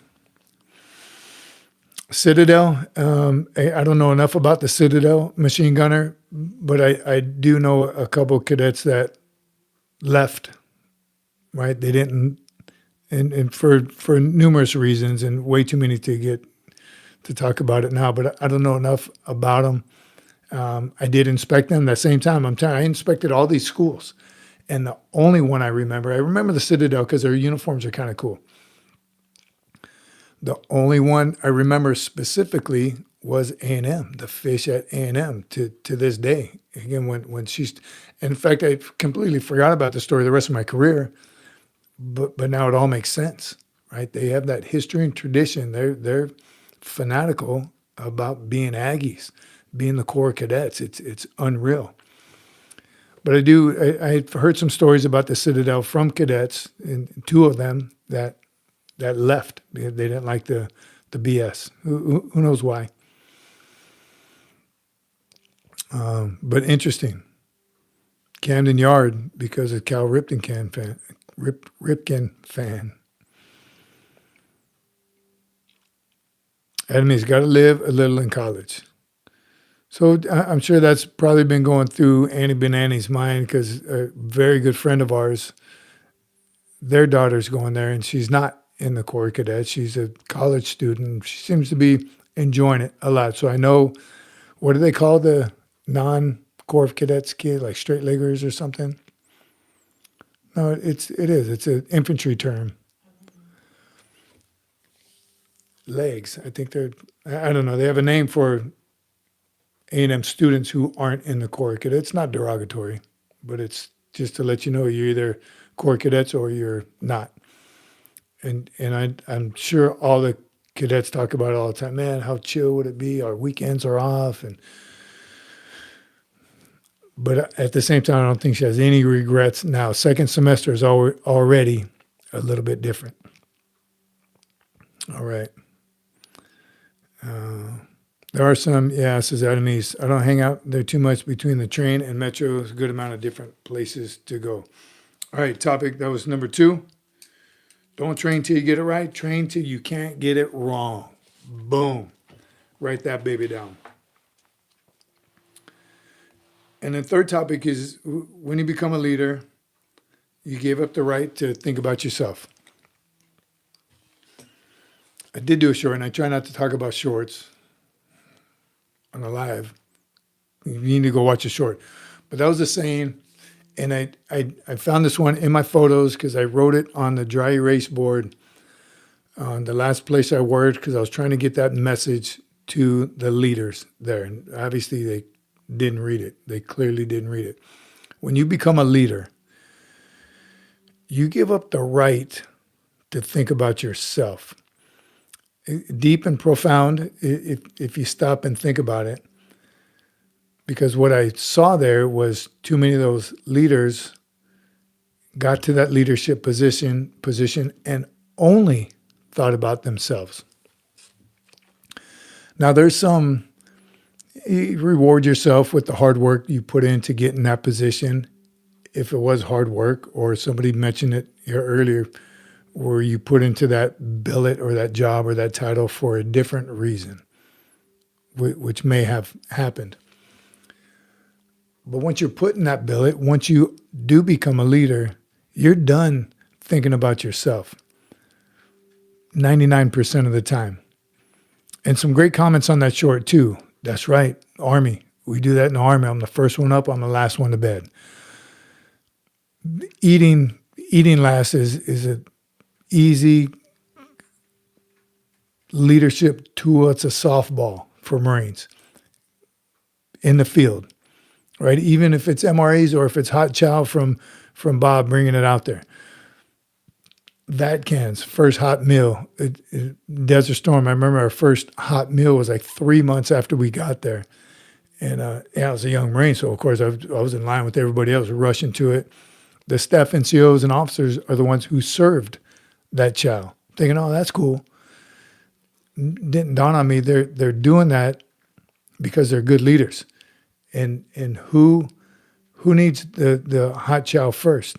The young Marines who are doing all the work, really, if you want to put it that way. Who deserves it the most? You say, well, I'm the battalion commander. I've been working the hardest and I put all this together. No, it's such an easy way to show you're not thinking about yourself. You're thinking about the men and women that you're training, that you are in charge of their lives. So when you become a leader, you gave up that right. You're done thinking about yourself.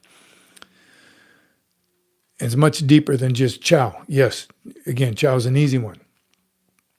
That's the mission. When you're planning the mission in combat, you're not thinking about, you got to stop thinking about how's this going to make me look. Are they going to, great job, company commander. You stop thinking about yourself and you're thinking about the Marines in the mission that you're planning for them. Is this the safest? Is this the best? Is this the most efficient way to, you stop thinking about yourself when you're back in garrison after a deployment. Who goes on leave first? On ship. Here's a good story. On ship, I remember every time we pulled in a port, Navy, I don't want to talk bad about the Navy, but they got it wrong. On ship, pulling in a port, we pull into Singapore. Marines just can't wait to get off to Liberty, right? Good chow, get some drink. The first ones off the ship, Marines already knew it was the privates and PFCs, E3 and below. Line up. If you're not on duty, you're going on into Liberty first. That's how Marines do it, right? Then the NCOs. The last one off the ship, last two, is the battalion commander, the BLT commander, and the sergeant major. They're the last ones off the ship. They're making sure all their Marines have been taken care of. The Navy's got it backwards, man. You don't go anywhere until the chiefs and the officers are off the ship. The captain leaves the ship. Ding, ding, ding, ding. And that's what we'd wait for. We'd wait for the sound. USS Durham departing. That meant the captain of the ship has left. That's when we can start getting dressed and getting ready, because we knew all the chiefs had to get off first, and then, or the officers probably first, and then the chiefs, and then everybody else, to include the Marines. They completely got it backwards. It's as great as the Navy is with their traditions, that one they completely have backwards. A lot of personal servitude in the Navy. And I know it's history, right? It's not your current day sailors didn't make it up.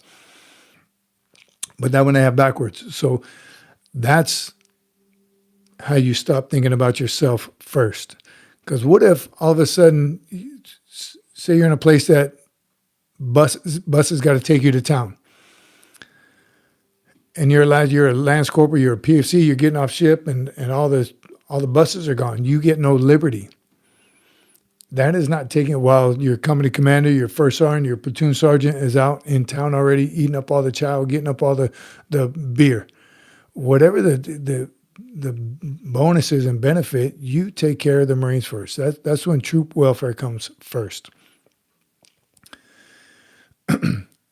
It absolutely should carry on. I mean, you learn it in boot camp, you learn it in OCS. That's ingrained in your head. I think Marines on active duty do it well. I really do. Didn't see a lot of personal servitude or selfishness on active duty. But I saw it in the civilian community, and that's what the short was about. Is it happening in the civilian community? And it's, I'm sure both. Because you go to a place like In-N-Out. I mean, the boss has got it nailed down. The leadership is good. My mechanic, I talk about all the time, as the boss, he's got it good. I'm telling you, it was a Friday at like 6 o'clock when I was still there. They had been closed already for an hour. The boss was the owner of the shop was the one dealing with me. His employees were gone. The place was dark, right? That is how you stop thinking about yourself first. He gave up that right when he started that company, hired employees, took care of them. Is that happening in the civilian community? And it's not, is the whole reason it came to mind, right? Discussing people recently that I worked with, and that's how I knew they got it completely backwards, right? When you get to the top, your plate just got more full, right? You don't work less when you get to the top. It's not telling, oh, I made it. Whew, now I can relax. Nope. Now your work just doubled. And that's how it is. You gave up the right to start to think about yourself. It ain't about you anymore. It's not about you. All right. Let's get those likes up. Thanks, Ali. Y'all better be double tapping that screen like your life depends on it. We're crushing the algorithm. 1806, yes through LDO, Chief Warrant Officers, 03, EO3 can go up to Lieutenant Colonel. Talking about that, we talked about that before too. From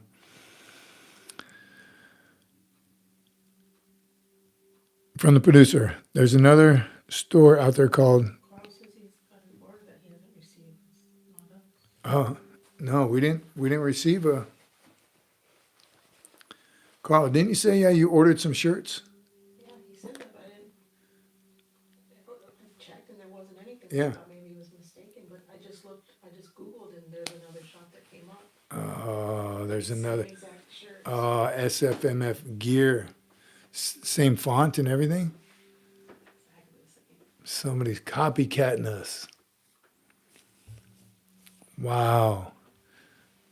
Okay. Then here you go. SFMFmerch.myshopify.com. Man. I mean, it's fine. It's open market, free market. It just sucks if Carl thinks that it was us. Yeah, Carl. Man, and you didn't receive it yet? If you ordered from us, you would have received them by now. Wow. Man, that sucks. Okay, when you tell your friends, David Bryant, we tried. send them the link, get it copyrighted. So we did. We started it. David Bryan says get it copyrighted. 2 years ago, we cannot. We tried years ago. We couldn't. I guess it wouldn't hurt to try again, but we tried a couple years ago. And asked Carl, did he use SMF gear or ours? Shopify. He says Shopify. Was Oh, SFMF gear or was it SFMF gear or SFMF my Shopify? merch? SFMF merch. Was it SFMF gear or SFMF merch? We're not the gear, we're merch. He says that's the address he used, Shopify. Still could be Shopify, but was it SFMFmerch.myshopify.com? It's legit, just maybe it's gonna take a while. Yeah, I don't. Marina's bunch of like Iwo Jima. She looked it up. You're gonna get shirts. It's just not ours. SFMFmerch.myshopify.com. So, did you Google it? Because can you click it on our? If you go to the description on our channel, if you go to the description, you can just click on that link, and it'll take you right to it. Man. Well, sport it. When people ask you where you got it from, you tell them SFMFmerch.myshopify.com. Sorry, adding that line underneath about.com. Yeah. Because anyone can put in its exact same font. Man, he used the same font and everything. Yeah. Yeah, I mean, there's nothing we can do. Get it as a trademark for your brand. Again, we did start that, Ali, and that takes years, and it was tough because of the Semper Fi mother, you know what. So we were going through some stuff. But we'll try again. Putting it under your LLC is also in the works. Adam E says, theirs says powered by Shopify. Yeah, Carl, send us the billing info so we can see, because we didn't get it. It didn't come up on ours. When you mentioned it last time, I was kind of waiting. I even asked which shirts did he order, and she said there was no order. Maybe he was. Man, it does look like yours. Ordered something, but it wasn't. Yeah, we got an order, but it wasn't yours. Yeah, even Adam E says, yep, it does look like yours. There's scammers out there that are copying a lot of different businesses that are doing drop ships. It's a free market. There's nothing legally we can do. Just, again, if you share it, if you order, if you talk to people, SFMF-merch.myshopify.com. And better yet, do it right from our channel, right? The description in the channel. Carl Green says, yep, the Valhalla. Yep, yep. Man, everyone wants to be SFMF. Even you, Rough Cat. What's up, Rough? How you doing? Good to see you. Good to see everybody. Do I got time for one more topic? Hit it. Pin the link in the chat. Thanks, Bob. Oh, wait. To do what? Oh, yeah. No, let me say this. Look at Doc Holiday. Just ordered the nail cross shirt. Love that one. I don't want to keep wearing it. In fact, can I get one in a different color just so I can wear it more often? Love that one. And I get, it's when I got most compliments from in the gym. What up, Mandy Lance? What up? That nail cross shirt, I absolutely love that one. I do want to wear it every day. About 10 minutes out, Carl Green. All right, let me talk about this. Nude 4-day workout. My workout videos never did well. I like talking to you all about it. And I do have a 5-day routine that I do. Remember, it's not Monday through Friday, and that's why it's easy to do now because of my schedule. It's 5 days. But my day 5 is my rest day, and that's the cardio.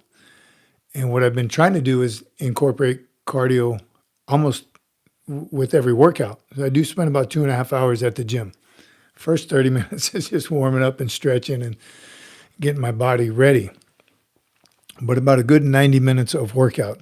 And in between sets, I've been adding cardio and crunches. And a lot of places have the PVC pipe where, just to move my midsection, right? To get the core, working my core. So I took out day 5. Took out day 5 altogether and incorporate cardio every day.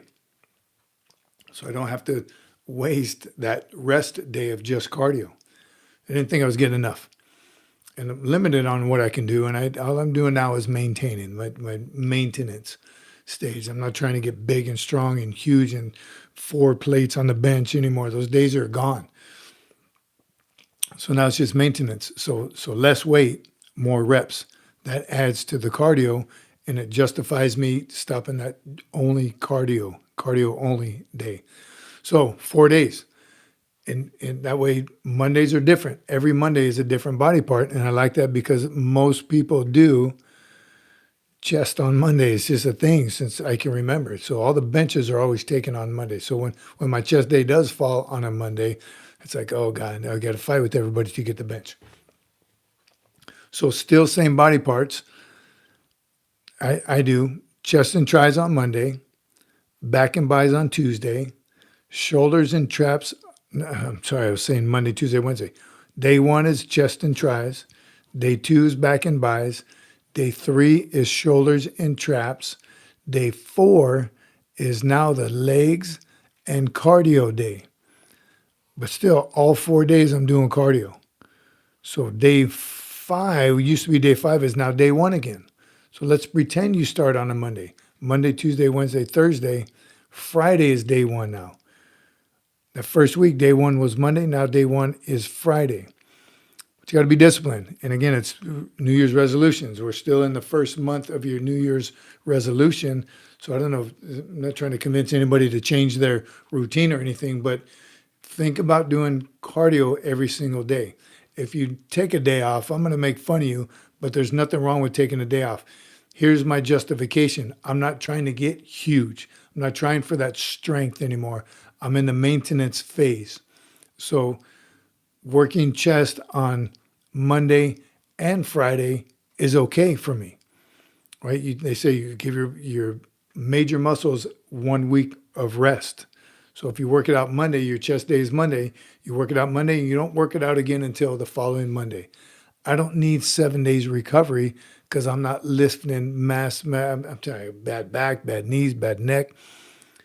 I'm in the maintenance phase. So what that does for me, again, gives me that cardio every day so I can eat in and out as often as I want. But it's also building that core. In between sets, I'll do some chest and I'll do some crunches, or I'll get that PVC pipe. So it's just constant moving for those 90 minutes. And even 60 minutes is enough if you don't stop and you don't rest. Different from if you're trying to get big, right? Most young guys just want to get big and strong, same time, and cut. You cannot do all three at the same time. So get to the size you want to get first. So get big, and you're going to get strong while you're getting big. Once you're happy with the size that you are, then you cut it up, right? Then it's less carbs, and then you diet, and then you do other things that will help you cut that little excess fat. But here's the ratio that I've also come up with between working out and chow. It's a 60-40 for me. 60% is on the food you're eating. The 40% is working out. When I did some bodybuilding, I did some powerlifting years ago. Then it was like 80-20. Bodybuilding was 80-20. The 20% was workout. That was the easy part. The 80% was the hard part. So you have to be conscious of what you're eating, the amount of carbs you're getting, and when you stop eating. That's a huge, you eat anything after 7 p.m., that's your body's working extra hard. You're not going to sleep as well because your body's still working to digest that food. And if it's carbohydrates, that's going to turn into fat because you're not moving. So the whole point of doing my cardio with my workout is just to continue moving, to never stop moving. So 60-40, and you might be a 70-30. 60% food. I don't want to say diet because you don't have to diet. You just got to eat right. You know what to eat, right? Read some labels. Read how much fat content it has, right? When you start cutting, if you want to cut now, just cut the carbs. You still got to eat carbs. That's where you get your energy and the muscles come from. Protein, of course. But limit your carbs. And my chow was always, I had a problem with the amount of chow. I would never leave food on a plate. And when I ordered stuff at restaurants, I wanted to get the most food for my money. So once you're conscious of that, you don't have to eat till you're stuffed every time. You don't have to eat till you're full. So 60% you pay attention to what you eat. The 40% in the gym, you can work out. You know how to thrash yourself. Get a video, chest workout by a 30-year-old male. Whatever that you're trying to do with your body, or just watch other people in the gym. For years and years, that's how I learned to work out, watching other people in the gym. And even now and then ask, hey, what body part are you working right now? It looks really weird. Oh, it's real great for you. Try it. It may not work for me, but I'm going to try it. I love my tri workout, and I got it from just watching like 3 different people. So 4-day routine, cardio is mixed in every single day. That gives your body, your major body part, your biceps. That's a major body part, 4 days rest. You work it on day 2, you're going to work it on day 2 again, 4 days later. Hope that didn't confuse anybody. And high protein, yes, Bob, machine gunner. Protein, protein, protein. Crayons have a lot of protein. Get as much protein as you possibly can. The only supplements I take is protein.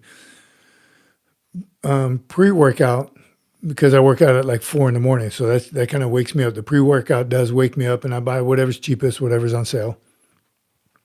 Gives you a little boost, and it gives me something to do while I'm working out. And then protein immediately after. In fact, I mix my protein when I'm on like my second to last set or last set. Get my protein shake, and I do it. And I try to eat my protein just because protein is not cheap, first of all. And same with protein. I buy the cheapest, whatever's on sale. I like whey the best, but I go for taste. So don't waste a lot of money on the latest and greatest, and none of that. The pre-workout is not cheap. Creatine and I don't take creatine anymore. I try to get it in my food. We've been trying to eat more red meat. Just trying to clean our diet up quite a bit. But it's who is? Creatine questions? Oh, creatine. I was just talking about creatine. Do you take gummy creatines? And here's why, Doc. I'll tell you why I didn't like take. And I took creatine when I was actually bodybuilding and powerlifting. I was so full of stuff when I took my pre-workout and the protein. I try to mix my creatine in, and I'm sure nowadays they got much better creatine. And so creatine gummies would probably be the answer, because I didn't like the taste of creatine. Although there's no taste to it, there was still like a chalky taste. So I only did it because I didn't like the taste of it. But it is good for you, and you do need it. And creatine gummies, I'm sure they're not cheap, and I'm kind of a cheapo, but I know I need more creatine. Your body works harder to break down anything gummy. Oh, and your body works harder to break down anything gummy straight from the producer. But I know I should. I still have creatine from way back that I didn't, that I never, I don't take it religiously like I probably should. All right. Randall Knapp, I remember a young Marine doing a deck of cards workout at Gitmo. That's a great workout. A deck of cards you put on the deck, you pick an exercise, push-ups, flip a card over. If it's 10, you do 10 4-count push-ups. Next, side straddle hops. If it's a 6, you do 6 4-count side straddle hops. 52 exercises. That's a great workout. Creatine these days are much higher quality, says Machine Gunner. I've also been doing intermittent fasting, and it works. That's good to go. I also get up at 0 dark 30. You take my coffee with nothing, just black. I've been doing that with coffee too, and that's been going well. At church, I put creamer in it because I'm at church and it's right there, and they make it real convenient. But the coffee I drink every single day now, where's Lay Cookie? He'll be proud of me. No foo-foo juice in my coffee, black coffee. I'm an adult. I don't do gummies, says Jared. I know what kind of gummies you do, Jared. So, do you remember that drink called Blue Thunder? It was like post-workout drink. An American bodybuilder refrigerator in the gym. Turbo Tea is also good to go. So my favorite pre-workout, it's a post-workout. Blue Thunder. I'm not sure. My biggest workout these days is Bolt Action. Hurrah. There you go, Jared. The pin link is not active link. See that from Bob? Yes. John McJunkin. Poolee Plount asks, if the Army, Navy, Air Force, Coast Guard, and Merchant Marines all have their own military academies, why can't the Marine Corps? We're too small. Plain and simple, too small.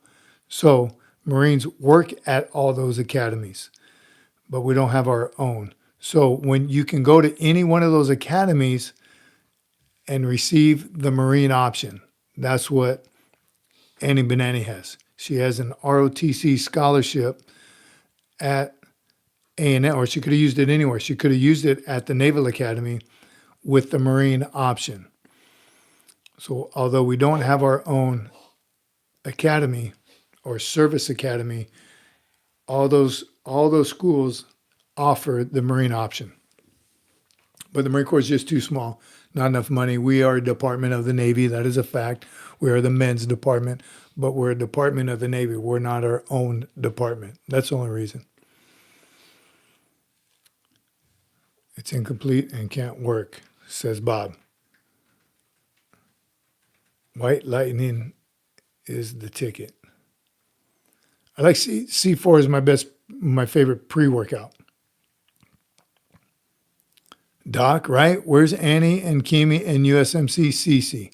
Great question. Their UA is where they are. They're unauthorized absence, and they'll be hearing about it right after this. Yeah, right. Like I'm going to yell at them. Tablet that I use to store orders. There is the Young Marine program. Right. ACE, 15, 4 count. ACE equals 15. I don't remember what we did with the ACEs.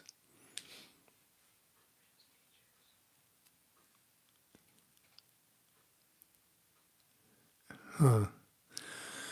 All right. Who is that? Blai, Adaman. Good to see y'all. We're about ready to land this helicopter. I'm going to leave you with this. Huh? Am I going off that? In church today, the message in church is we're in a series called Vision Sunday.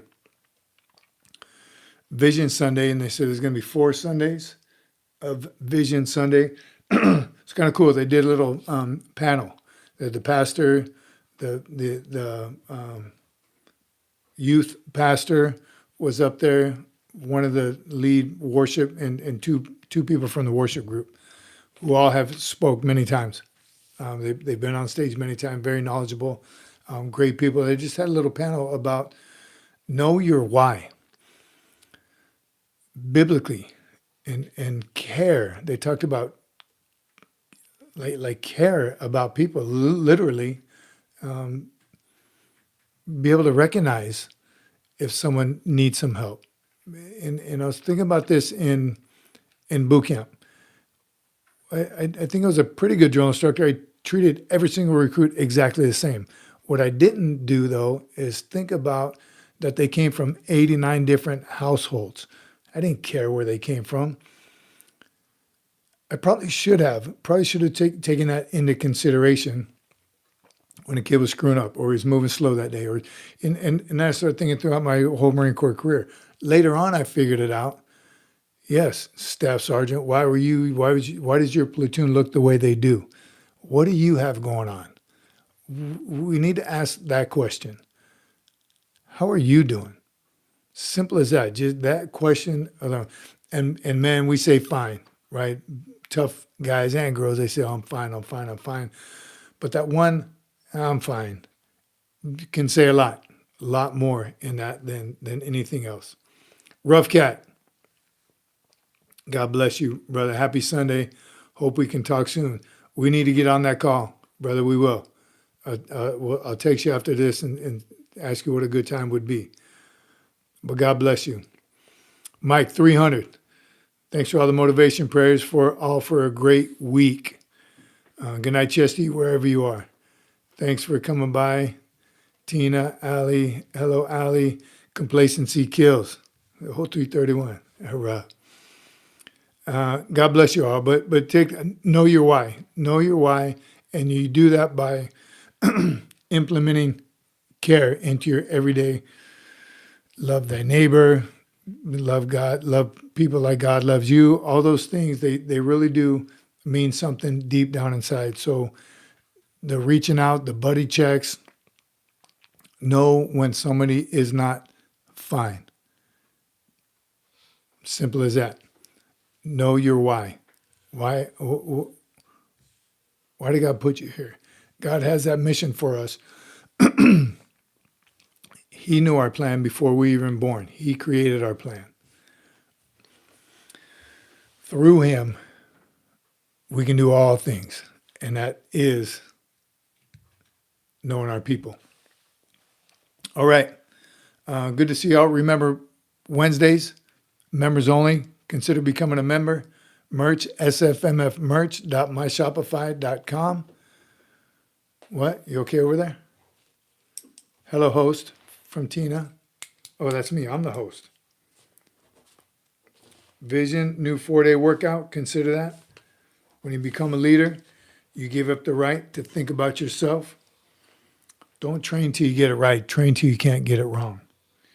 SOI, endurance, violence, control. And if you watch A Few Good Men, unit, core, God, country. I changed mine. God, core, country. Definitely about a buddy check. Don't take I'm all right as an excuse, or just don't even take that as an answer. How are you doing? Young Marine, I'm going to answer this, then we'll close out. Young Marine Gershaw asks, I just joined the Young Marines last month, hoping to only drill, PT, and shoot, but cleaning weeds at the military cemetery is what we're doing next week. You're blessed to be able to give back like that. That question comes up quite a bit with all you guys. So listen, Gershaw, talk to the young Marines about it. It doesn't sound fun at all, clearing weeds. It's not. It's never fun. I don't care who you're doing it for, where you're doing it. It's never fun, especially when you're my age. Your back hurts from bending over, taking. Oh God, it's horrible.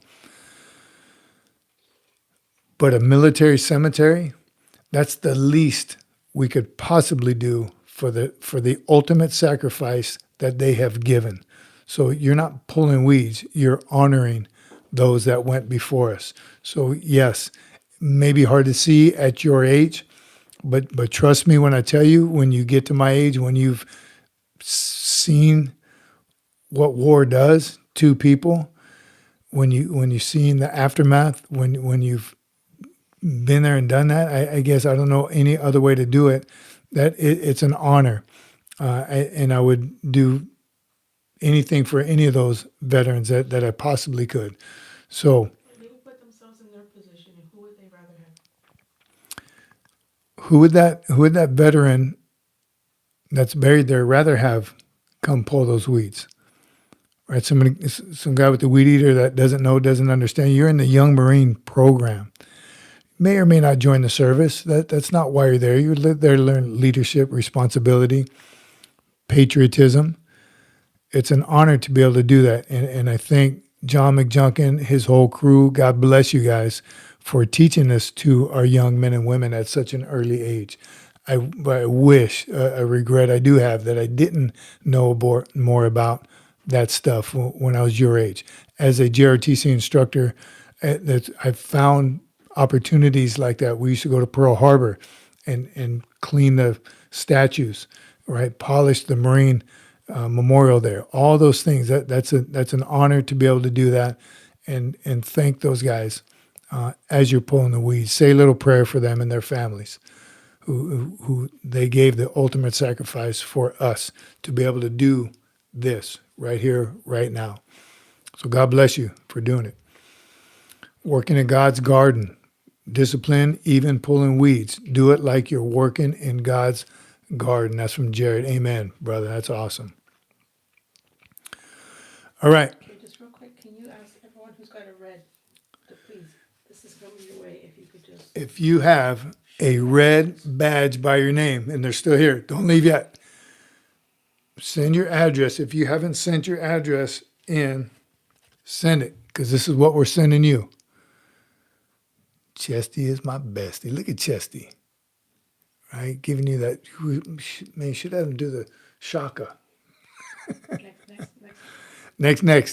This is our 1 year. Our red, our scarlet, Eagle Globe and Anchor badge that you see right there. Ray, Doc, Randall, Menachem, Ed Creedon, David Bryant. If you have a red badge next to your name, you're a member for 1 year. This is coming for you in the mail. And we got to say thank you for supporting us, for being part of the family. We love all y'all.